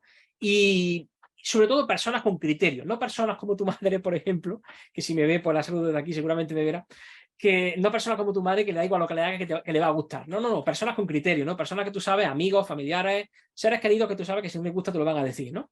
Eso es muy interesante y a partir de ahí pues vas a seguir creciendo. No lanzarte a publicar de primera, no. Fijaos que mi primera publicación la he hecho con 37 años y llevo escribiendo desde los 18 y la he hecho con 37, ¿de acuerdo? Que es cuando ya he empezado a tomármelo en serio. Yo he publicado muchas cosas antes, tengo de hecho algunas obras que están descatalogadas porque son obras que publiqué, pero no me representan actualmente el tipo de narrativa, no representan la calidad de las destrezas que yo puedo tener ahora, porque hace 25 o 30 años que yo escribí eso, ¿no? Entonces, uno evoluciona, entonces fijaos, es una carrera de fondo. ¿Qué es lo que sucede si te lanzas a escribir y publicar, aunque sea de manera independiente, si te lanzas a escribir y publicar algo que no está bien? Que no está bien porque no estás curtido, porque no puedes, ¿no? Es como si te metes en una olimpiada o en una liga profesional de fútbol cuando simplemente has estado echando pachanguita de barrio con tus amigos, ¿no? Evidentemente te van a pegar un palizón tremendo. Y ese palizón lo que va a hacer es quitarte las ganas y no vas a llegar a nada. ¿Por qué? Porque has aspirado a mucho. Esto es una carrera de fondo como en todas las destrezas. Entonces tienes que escribir mucho, empezar desde muy poquito, leer mucho, escribir mucho desde muy poquito y poco a poco ir creciendo. Y luego después, pues evidentemente, pues aprender de maestros, por ejemplo, Stephen King tiene un libro que recomiendo a todo aquel que le guste el tema de la escritura y que se quiera dedicar, que se llama Mientras escribo. Es un decálogo, básicamente, muy bien narrado de lo que, digamos, a los inconvenientes a los que se enfrenta pues, una persona que quiere empezar con el tema de la escritura de una manera un poco, no profesional, pero sí en serio, ¿no? Mientras escribo, de Stephen King. Y ojo, Stephen King da una serie de consejos que yo personalmente no comparto, porque Stephen King tiene un estilo muy, muy suyo, ¿no? Muy especial, y yo pues no disfruto ciertas cosas de ese estilo, ¿no? Pero a pesar de todo, pues son verdades, ¿no? Que está bien. Y lo que siempre, siempre, siempre recomiendo a todas las personas que quieren escribir es que huyáis de los gurús que hablan de técnicas para poder escribir no sé cuántas mil palabras al día. El reto está en conseguir 2000, 3000 palabras al día y tal, y técnicas para no sé qué. No, huid de todo eso, huid de todo eso. La escritura es un arte como cualquier otro y tiene su técnica. Evidentemente tiene su técnica. Esa técnica se puede aprender de una manera rigurosa a través del estudio de la teoría, de una manera práctica, a través del análisis de las obras que ya funcionan, o de ambas, ¿no? Que sería lo ideal, ¿no? Evidentemente. Pero no deja de ser un arte. Y como tal tiene que disfrutarse, no tiene que convertirse en un producto prefabricado siguiendo una serie de directrices bueno, y acorde a estas corrientes ideológicas neoliberales, ¿no? De lo importante no es el productor, sino el producto, ¿no? Cuanto más producto sea capaz de crear más rápido, mejor, ¿no? Además, ahora ya lo estamos viendo como la calidad está cayendo en todo el aspecto del arte, ¿no? Porque hay que producir para que se siga consumiendo y consumiendo, ¿no? El consumismo en el arte no es en el extremo, ¿no? Entonces, huir de esa línea. Yo perfectamente he podido estar un día entero para escribir un único párrafo, y al día siguiente lo he revisado y lo he cambiado, o sea, y ese único párrafo, que serían 200 palabras, no sería más, y me ha ocupado un día entero, o 3 horas, 4 horas, da igual. Dedícale todo el tiempo que necesite. Y luego, por supuesto, lo más claro de todo, una vez que tú termines de escribirlo todo, ten total y absolutamente claro que lo que has escrito es una mierda. 100%, siempre. Tienes que revisarlo entero y escribir y reescribir lo que tú tengas que hacer. Eso tenlo siempre claro. Con eso, pues bueno, pues podrás sacar algo decente. ¿De acuerdo? Pero siempre, siempre hay que entrenar mucho antes de empezar a jugar en un partido de verdad. Pues sí. Está muy interesante eso, sobre todo porque creo yo que a veces es fácil que caigamos en esa, ¿cómo llamarlo? En esa autoconcesión de yo lo hice, está muy bien. Eso en el argot nuestro se llama el síndrome del bestseller. Y es eso, es que muchos autores, y de eso precisamente explotando esa extensión del ego, es la que usan aquí en España las editoriales de autopublicación que yo llamo editoriales de estafa.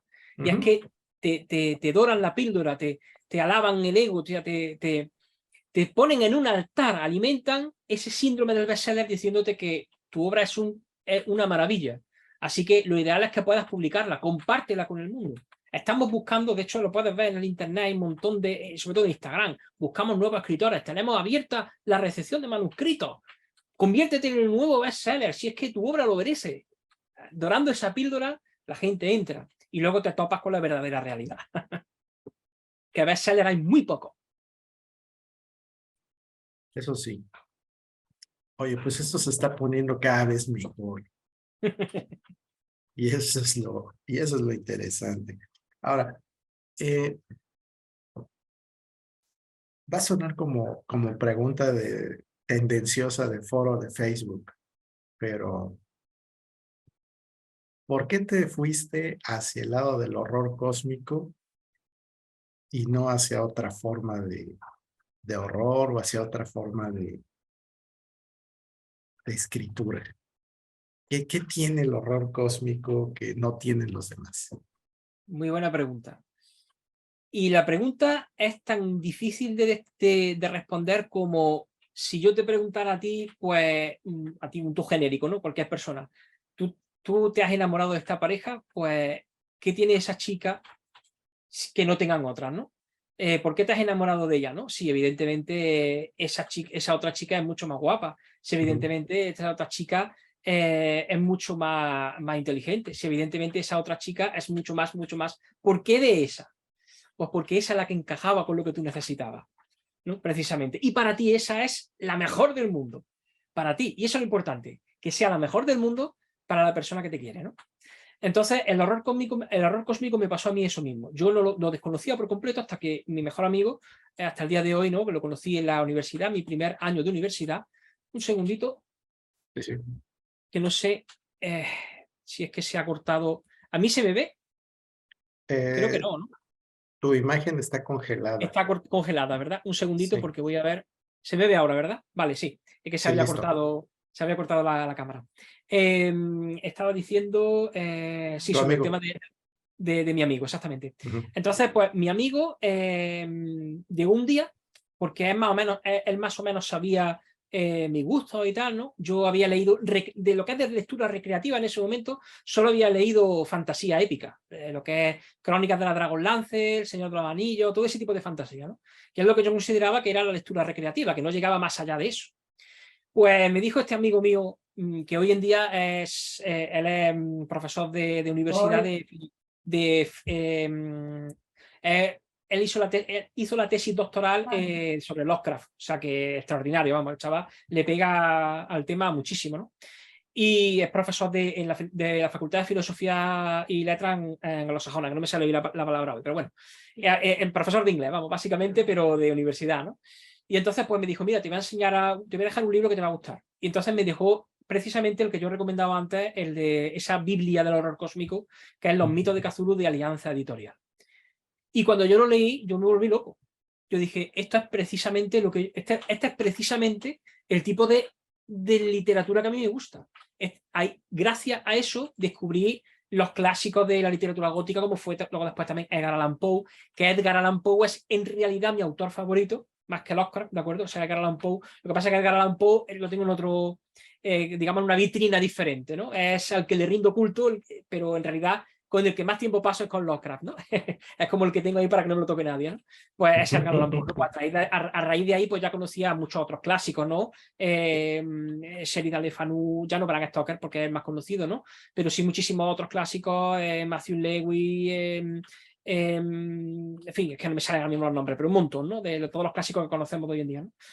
Y entonces, pues ahí ya fue cuando descubrí perfectamente la pasión que yo sentía por este tipo de literatura. ¿Y por qué en particular el horror cósmico? Pues no te sabía decir exactamente por qué, simplemente es que me atrae muchísimo esa idea nihilista que Lovecraft transmite con el cosmicismo, ¿no? Esa idea de la insignificancia humana, ¿no? Esa lucha activa contra la soberbia del hombre, ¿no? De que nosotros somos el centro de todo cuando en realidad es todo lo contrario, ¿no? Entonces, pues Lovecraft plasmaba esa idea de una manera absolutamente inmensurable, ¿no? El decir es que somos insignificantes. Entonces, pues a mí me encantó esa manera de narrar. Y luego también yo soy una persona muy barroca. A lo mejor se me nota un poco, divago mucho, soy muy elocuente, muy grandilocuente a veces incluso. Y entonces, pues esa manera que tiene el Oscar de hablar, no de hablar, sino de expresarse, ¿no? Pues coincidió plenamente con mi manera de contemplarlo, ¿no?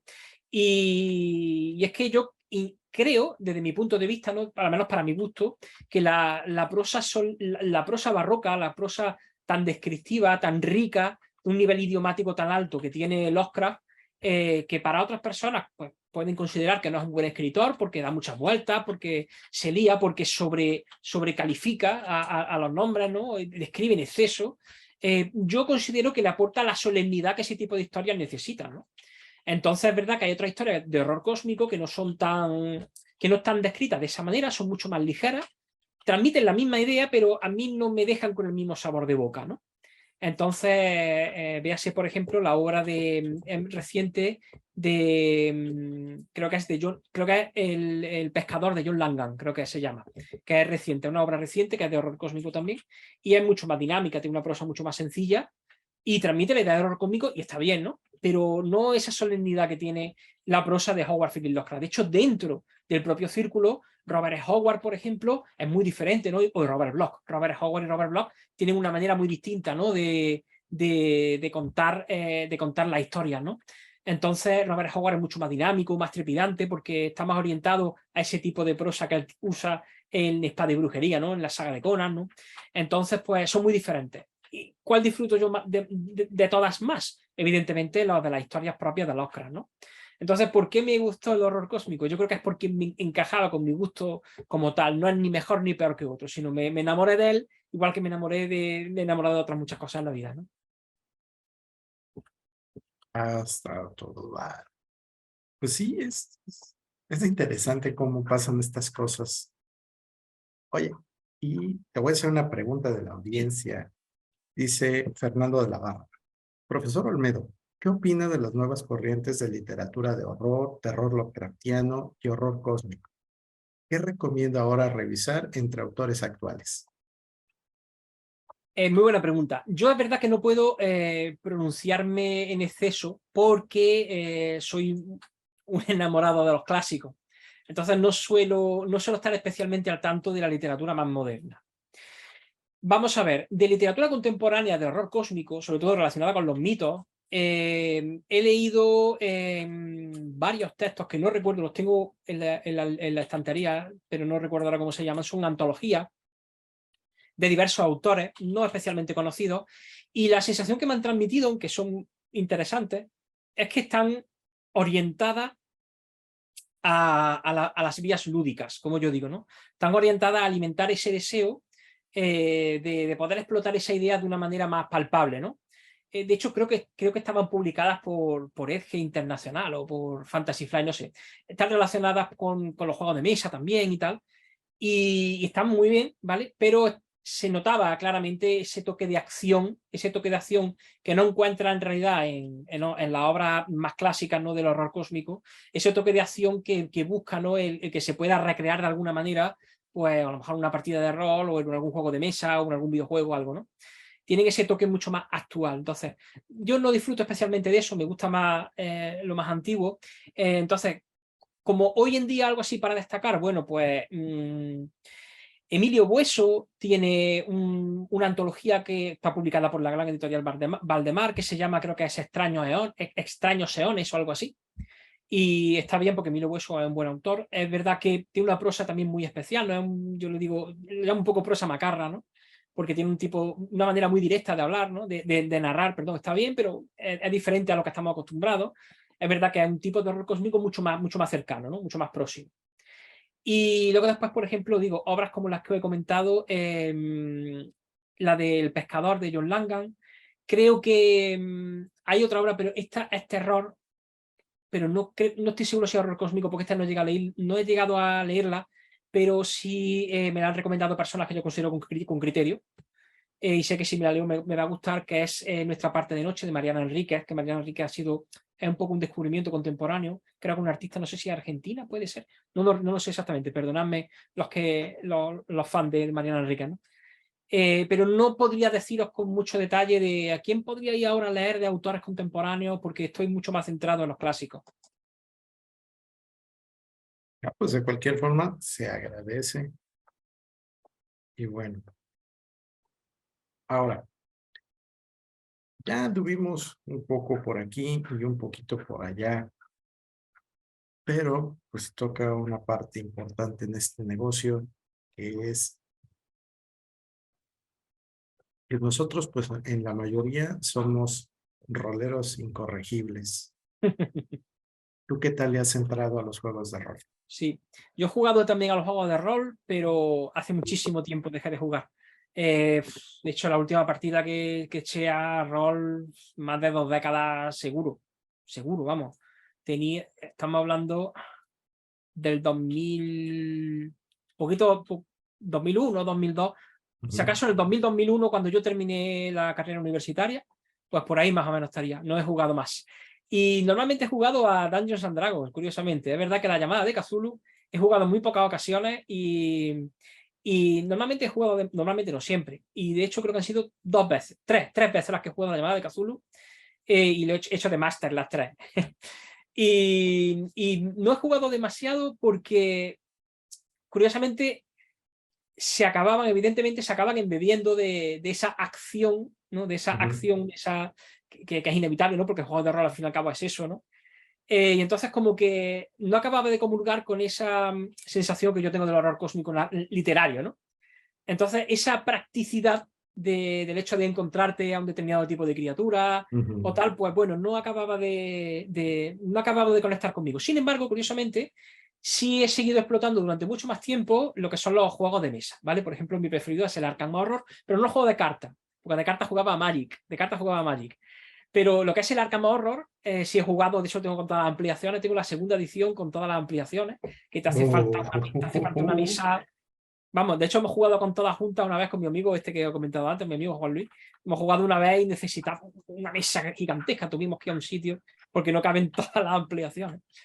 Y sí lo he disfrutado precisamente porque se vuelve una cuestión mucho más mecánica, ¿no? Y bueno, pues no deja de ser un juego de mesa divertido con el trasfondo de los mitos, ¿no? Eso sí, digamos que me resulta más atractivo, pero el juego de rol que te implica todavía más, ¿no?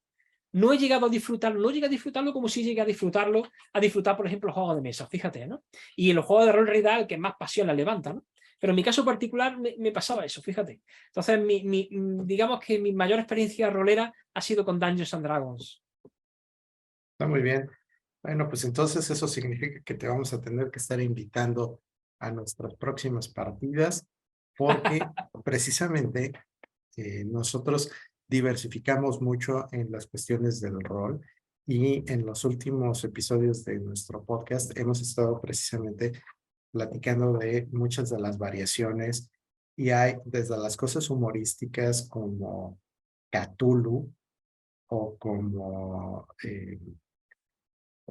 cosas de esa naturaleza casi fársicas, hasta propuestas muy interesantes como Cthulhu Obscuro o como Trophy Dark, que precisamente se alejan de esa idea de que tú tengas que combatir y se van más por el horror personal, por plantearte situaciones en las que tienes la imposibilidad como humano de salir adelante, pero pues te van dando esa sensación interesante de que esta realidad que tenemos puede ser bastante desagradable y Sí. si le ponemos todavía un poquito de sal llamada primigenios o cualquier cosa así, pero bueno. Yo mi problema, por eso llevo mucho tiempo ya prácticamente sin jugar a ninguna clase, de la falta de tiempo. Ya, por Sí. desgracia, las responsabilidades y ya como son tantos aspectos diferentes a los que abarco, es que no tengo tiempo, no dispongo tiempo de para mí. He tenido ahora disfrutado de una semana de vacaciones y he seguido trabajando en vacaciones, o sea, es que ese es mi problema. Pero bueno, al fin y al cabo no deja de ser de una cosa que te gusta, entonces, pues bueno, es como decimos por aquí, se anda con gusto, no pica, ¿no? Entonces... Exacto. Oye, voy a aprovechar para hacer otra pregunta de la audiencia. Esta nos la hace el buen amigo Ajax Leduc y pregunta, ¿cómo consideran que se podría hacer más mainstream el horror cósmico? Porque considero que tiene el mismo potencial que la fantasía para dejar de ser nicho. Por ejemplo, como El Señor de los Anillos, Juego de Tronos, etc. De hecho, ese es uno de mis mayores miedos, que se mainstreamice, ¿no? y puede llegar a hacerse. Pienso que es muy difícil. O sea, es más difícil que se convierta el horror cósmico en mainstream que se convierta, por ejemplo, la fantasía o El Señor de los Anillos. ¿Por qué? Pues porque el horror cósmico no funciona bien en pantalla. Uno de los aspectos principales que tiene el horror cósmico es la indescriptibilidad. ¿De acuerdo? De hecho, curiosamente, Lovecraft cumple esta extraña disonancia, ¿no? Y es que es excesivamente descriptivo con lo indescriptible. Pues precisamente con ese exceso de descriptibilidad consigue que cada uno tengamos en nuestra mente una idea diferente de lo que es un determinado tipo de ser. Al margen de los ultraconocidos Cthulhu, ¿no? Por ejemplo. Pero hay muchos otros que determinado tipo de... La criatura que sea la deidad que tú quieras, no tienes más que buscarla en internet y vas a encontrar 1000 diferentes versiones de la misma, diferentes interpretaciones de cada uno. Entonces, precisamente las obras interesantes de horror cósmico, y es lo que yo digo, que están más modernas a lo mejor, rompen un poco esa lanza, o sea, rompen, perdón, esa corriente, lo que permiten, lo que intentan transmitir esa insignificancia a través de la presentación de los protagonistas ante esas entidades indescriptibles que el lector, conforme la está leyendo, pues la está intentando inútilmente recrear en su mente. Entonces, lo que ocurre con el horror cósmico en pantalla es que automáticamente le pegamos una patada a la idea principal de la que se fundamenta, que es la indescriptibilidad. Entonces, en ese momento, automáticamente se convierte en otra película más de ciencia ficción. Básicamente. O sea, en el momento en el que tú intentas en una película, pues, mostrar, por ejemplo, en la propia película esta, ¿cómo se llamaba? Relativamente reciente, submarino, inmersión, ¿cómo era? Una que se mete en las profundidades de un abismo y hay un Cthulhu abajo del todo, una especie de Cthulhu, y se encuentra como una especie de profundo. Es relativamente reciente, pero no me acuerdo cómo se llama, la vimos en el cine.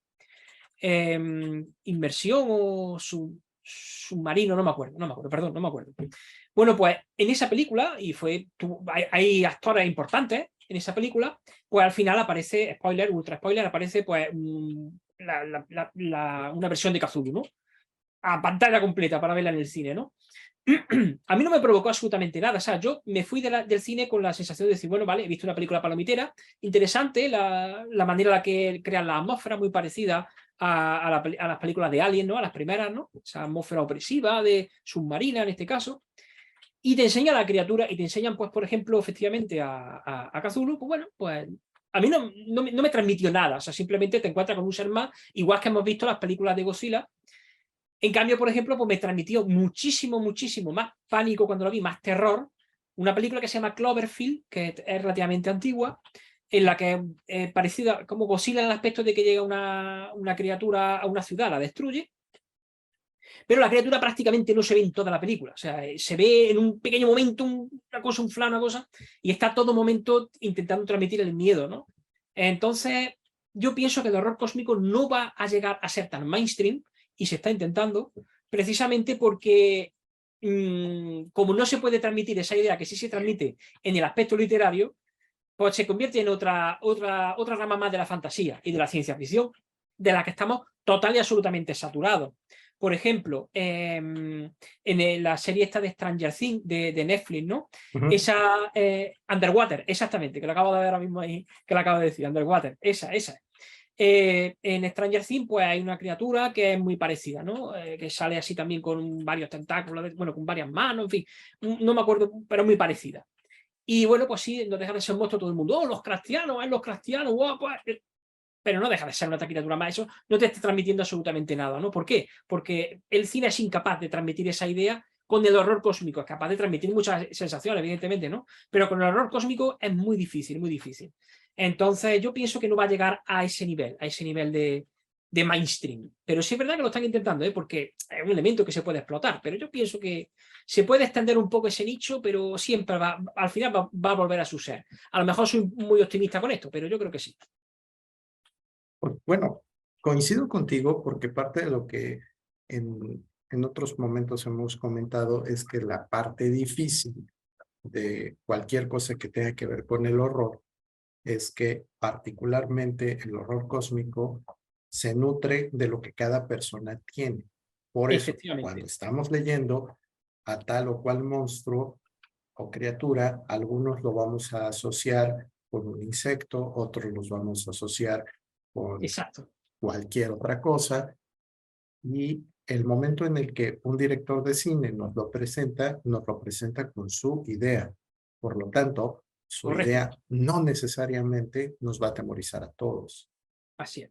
Y lo que mencionas también es muy importante, que si nosotros en el cine nos basamos en las imágenes y en que tenemos que mostrar, se vuelve difícil no recurrir a esos elementos para poder generar ese miedo.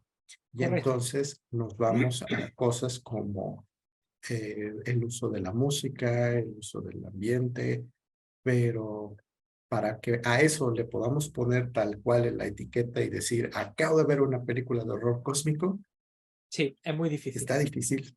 está Muy difícil. difícil, muy difícil. Y bueno, también el otro asunto importante, efectos especiales. Mm. Eh, el caso de las películas de Reanimator, por ejemplo. O sea, es una historia Lovecraftiana, Sí, prácticamente la copiaron del libro, lo sí, sí, adaptaron muy bien, pero es una película, bueno, es una trilogía de bajísimo presupuesto y así es. muchos de los efectos especiales, si dices, ah, Así es. chale, Es una película, son películas de serie B que se convierten en películas de culto. sí, claro, pero pues regresamos a lo mismo, se vuelven de nicho. Así es. Ah, qué cosas con esto. Ahora,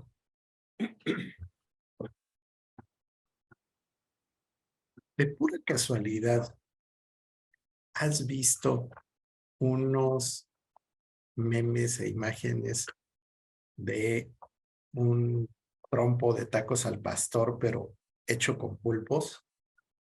No, no lo he visto. No lo Bueno, he visto, pero vamos, lo que es el hecho de que los cristianos es igual a tentáculo, eso está a la orden del día. Eso fue culpa de Abu Derleth, fue el que metió el tema del tentaculismo en los mitos de Cthulhu.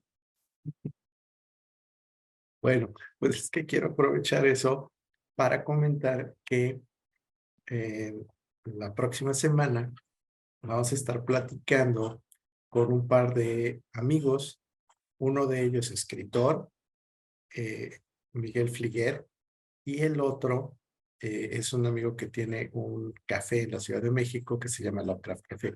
Entonces, Anda. vamos a tocar todo este asunto culinario y toda la parte del horror cósmico, pero ahora sí, traído a la mesa. Entonces, también pequeño comercial para que no se lo pierdan en la próxima semana. Y mira, justo a tiempo, acaba de llegar otra pregunta de la audiencia. Esta es de Amurabi Carrasco. Venga, Ya que estamos en el material audiovisual, ¿cuál es su opinión del Gabinete de Terror de Guillermo del Toro? la mía. Sí, sí. Mira, no lo he visto y te voy a decir por qué. Em, ¿Dónde lo habían emitido? ¿En qué? ¿Era en Netflix? ¿Puede ser? Sí. Vale. Precisamente, o sea, ya de primeras, todo lo que esté emitido por Netflix, no suelo verlo. Tiempo A lo veía, ¿vale? De hecho, Stranger Things lo llegué a ver. Ujú. Que conste que yo me suscribí a Netflix para poder ver la mejor serie de todos los tiempos desde aquí para mí, Breaking Bad, ¿de acuerdo? A partir de ahí. Entonces, ya que estaba, dije, correcto, correcto. Dije, Stranger Things, lo voy a ver. Bueno, pues evidentemente la disfrutas porque las personas de mi edad, que somos de los 80, pues disfrutar como niño chico de esa nostalgia, ¿no? Que tiene la serie, que la han conseguido muy bien. Pero al margen de eso, lo que estábamos hablando antes, ¿no? De lo que es la corriente woke en Netflix, roza el límite, igual que en Disney, roza el límite doloroso.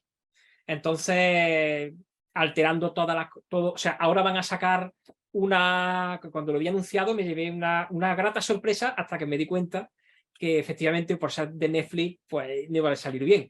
Y es la caída de la casa Usher Ujú. de el gran Edgar Allan Poe. Y es una reinterpretación moderna y ya seguramente pues meterán ahí el tema de la minoría, los LGTB y todo lo woke. Lo meterán todo ahí a piñón y entonces ya por el simple hecho de estar en Netflix ya me tenéis que perdonar, pero me llene de prejuicios. Y luego después, cuando estaba todavía debatiéndome si iba a verla o no, este gran amigo mío del que he hablado antes, que su criterio lo considero uno de los principales, pues me dijo una serie de cuestiones que de los sueños en la casa de la bruja y de, creo que era el retrato de Pigman, que iban totalmente en la contra de lo que se pretende con el relato, ¿no? Entonces no me lancé finalmente a verlo. Y, y también ya como último de mis prejuicios personales, es que me sucede que si veo la película no leo el libro, si leo el libro no veo la película. Porque siempre, siempre de alguna manera te vas a decepcionar, ¿de acuerdo? Siempre te vas a decepcionar. El, el Señor de los Anillos, por ejemplo, es un peliculón, ¿vale? Lo reconozco, fantástico, extraordinario. Es verdad que se dejan muchas cosas al margen, pero bueno, no está mal, ¿vale? Vamos a dejarlo, voy a usarlo como excepción un poco, ¿no? Pero por norma siempre hay muchas cosas que te quedas atrás, ¿no? Entonces no suelo hacerlo. Entonces, como el gabinete de Guillermo del Toro va a hablar de relatos míticos y encima sacado en Netflix, pues prefería ahorrarme el mal rato. Que luego después lo vería y a lo mejor me gustaba alguno, pues no puedo decir lo contrario. Pero personalmente lo lamento, pero me dejé llevar por los prejuicios y no la he visto. Con las cosas que me dijo mi amigo, me resultó suficiente como para no continuar, para no decidirme a ver. A veces pasa. En mi caso, por desgracia, sí, lo reconozco, soy una persona un poco extraña algunas veces, ¿sabes? Pero en mi caso me pasa eso. Muy bien. Oye, pues estoy viendo ya que sí vamos para las 2 horas. Yo tengo tiempo de sobra, lo que vosotros queráis. Está muy Es bien. verdad que los espectadores se acabarán cansando. Entonces, cuando tú quieras, yo por mi parte, no hay problema. No, pues está muy bien, muchas gracias. No me Pues merece. mira, yo creo que pues vamos a tener que empezar a ir cerrando las cosas, precisamente.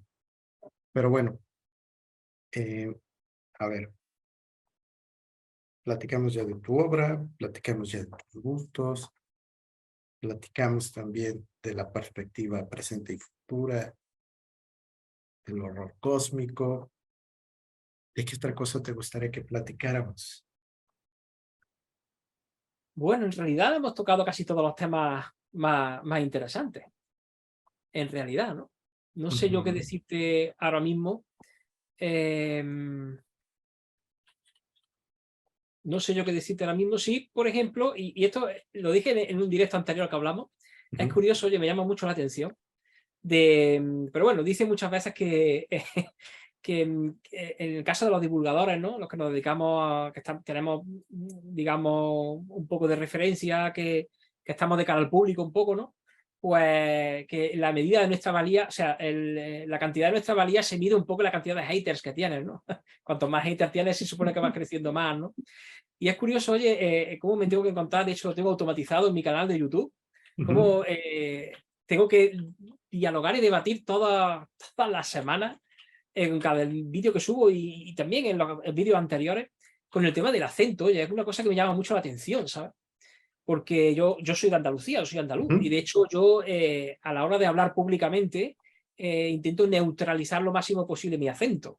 A pesar de notarse que tengo un acento andaluz, que no tengo un acento español como tal, ¿no? En la pronunciación de la S, los plurales, etcétera, yo intento neutralizarlo, ¿no? ujú. Pero siempre hay alguien que acaba atacando al tema del acento, ¿no? Curiosamente, además, curiosamente me llama la atención que personas que suelen atacar al tema del acento son personas de Latinoamérica, porque ya os he comentado que el 80 y pico % son latinoamericanos. Ujú. ¿Quién más acentos más ricos tenéis que vosotros? Si es que todos los acentos, si es que todos los acentos son ricos, o sea, ni el español es mejor que el mexicano, ni mejor que el argentino, ni mejor que el colombiano, ni que el ecuatoriano, no, ninguno. Todos son, cada uno tenemos nuestro propio dialecto y lo hablamos, pero oye, es curioso que siempre tenga uno que quería hacer esta mención pública, ¿no? Para todos aquellos que quieran un poco hacerlo, pues bueno, pues tenéis carta blanca para decir lo que queráis, ¿no?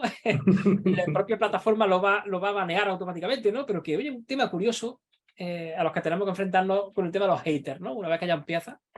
Pero en fin, simplemente era una anécdota, ¿no? Precisamente a lo mejor un poco caliente porque antes de la comunicación he tenido que lidiar con uno de ellos, ¿no? Pero vamos, por eso, y lo tenía todavía en la mente ahí el run run, ¿no? Porque es verdad que a pesar de todo lo tengo automatizado, pero hay algunos que se saltan las reglas y consiguen dejarte los comentarios y bueno, venga, ya está. Hay veces que tiene la diferencia de contestarles y hay otros que directamente lo quita del medio. Pero bueno, ya está, era un tema anecdótico simplemente. Oye, pues está genial esto. Sí, sí, sí. Mira, Y yo por mi pues parte, no sé, sí, sí. no caigo ahora mismo en nada en particular. Bueno, no, no hay ningún problema. Eh, Considero que ha sido bastante provechosa la plática. Nos hemos llevado, al menos yo personalmente, un montón de cosas para reflexionar, un montón de cosas para hacer Me alegro mucho. y, y creo que los amigos que se han conectado con nosotros y quienes se conecten posteriormente también van a disfrutar de algo que no tenemos muy frecuentemente, que es esta convivencia con las personas que están generando el contenido. Si bien es cierto que las redes sociales han hecho que muchas personas estén a una cercanía de un clic de distancia, también es cierto que hay muchas personas que no se prestan a eso Ujú. y en tu caso, bueno, pues muchísimas gracias porque te has tomado este tiempo de compartir con nosotros y como te decía yo, pues es un grato placer el poder platicar, el poder ser en este caso el mediador también con parte de la audiencia. Y fíjate, nos llega la pregunta de Fernando de la Barra.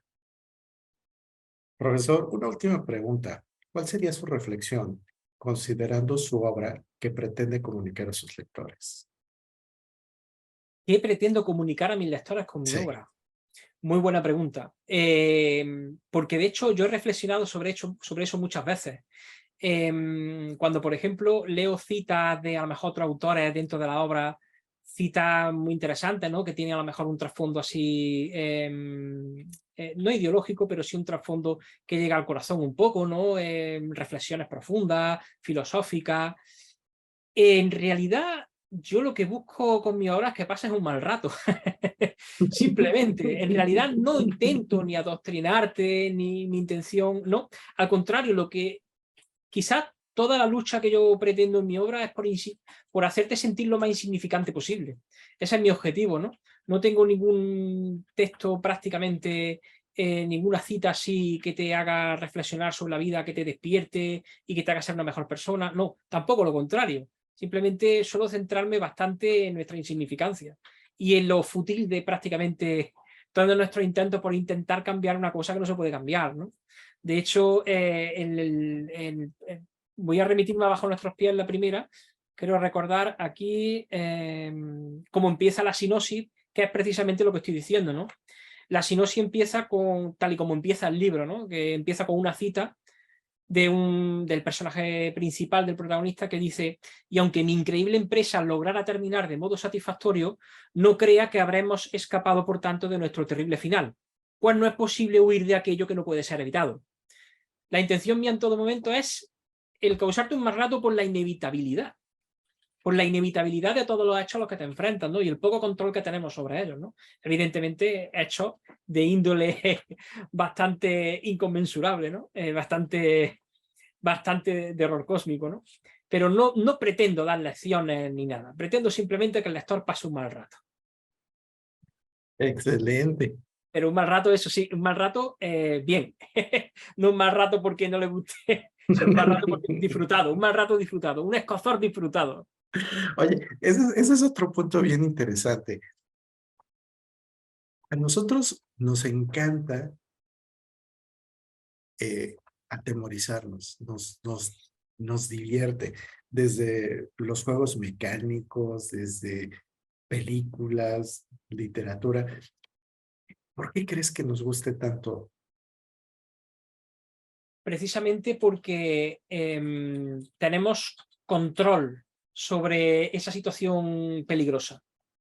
Porque en el fondo somos inseguros, en el fondo somos inseguros, la gran mayoría de personas, ¿no? Entonces las personas que somos inseguras, yo soy el primero de ellas, yo soy una persona muy insegura, siempre lo he sido toda mi vida. De hecho, yo siempre he intentado luchar contra mi inseguridad. Si estoy donde estoy es por mi constante lucha contra mi inseguridad. Las personas inseguras nos sucede que quizá un poco por estar más a gusto con nosotros mismos, queremos sentir esas sensaciones, esos temores, esos miedos, pero como una especie de sucedáneo, de una manera controlada. Entonces, ese miedo, ese tener esas sensaciones, pero que luego después simplemente con cerrar el libro o cortar la película, o ya está todo el problema resuelto, ¿no? No son como las realidades de la vida, que son mucho más aterradoras, porque no hay un control Z, no hay un deshacer, ¿no? Sino que ni un cargar partidas, sino que lo que te toca es lo que te toca. Permadez, mueres, si mueres, te mueres. Entonces, esa sensación de control yo creo que es la que nos causa esa adicción, ¿no? Es decir, es un temor que te despierta ciertos sentimientos que te remueven, pero al mismo tiempo tienes control sobre ello en todo momento, ¿no? Entonces, eso nos hace sentirnos importantes. Yo pienso eso, a mí me pasa, ¿no? A mí me pasa, ¿no? Es decir, que estás sintiendo, a lo mejor estás leyendo alguna obra que te despierta esas sensaciones, o estás viendo alguna película, y el hecho de saber estoy pasando esto, muchas veces, ¿por qué también vemos, por ejemplo, nos causa morbo el ver situaciones dantescas, situaciones catastróficas? al fin y al cabo, el ser testigo del mal que le ha ocurrido a otras personas. O es precisamente porque, de alguna manera, aunque sea morbosamente hablando, ¿no? De alguna manera estamos enfrentándonos a una realidad, estamos siendo testigos de una realidad que no nos está tocando a nosotros. Entonces estamos compartiendo un poco esos sentimientos, pero con la tranquilidad de que no somos nosotros los afectados, ¿no? Ese es el morbo también muchas veces, ¿no? Volvemos otra vez a tener ese sentimiento de control, ¿no? Entonces yo creo que va un poco en esa línea, ¿no? Es como una especie de adicción, ¿no? Al sentimiento, ¿no? Es como una especie de adicción. Y pasa lo mismo, como con todo, al final te acabas acostumbrando, te habitúas, te lobotomizas un poco y ya ni las películas de miedo te acaban dando miedo, ¿no? Porque ya te sobreestimulan, ¿no? Pero puede ir un poco por allá. Es una opinión, evidentemente, de un ignorante, de las reflexiones particulares que yo me he hecho a mí mismo, ¿no? Oye, sí, ahorita que mencionabas eso, me estaba yo acordando de un juego de mesa que se llama Gloom y hay una No lo he jugado, versión, pero lo he visto. Tiene una estética muy chula. no, y aparte hay una versión de Tulu Gloom ¿Sí? y es precisamente eso, es que tú vas a causarle desasosiegos a los demás y entonces la idea es hacerlos infelices. Entonces creo que ese tipo de Sí, ejercicio sí, sí. lúdico maldadoso tiene también mucho que ver con esto que mencionas ahorita, ¿no? Esta parte del cierto control, el de liberar un poco ese hacer daño, Efectivamente. pero no hacerlo de a de No veras, ¿no? hacerlo. Así es. Entonces es muy, muy interesante cómo todas estas estructuras a nivel de nuestra mente y sobre todo de nuestras emociones Mm. terminan moviéndonos a hacer cosas que de forma lúdica también nos ayudan un poco a sobrellevar esta carga que llamamos realidad. Sobresaliente, ¿no? Nada que añadir, nada que quitar. Bueno, pues no me resta más que agradecerle a la audiencia, a los amigos que han pasado por aquí a dejar sus saludos. Discúlpame si se me pasó por ahí responderle a alguien. Eh, También a las personas que posteriormente nos vean en el diferido o en los respectivos canales y demás.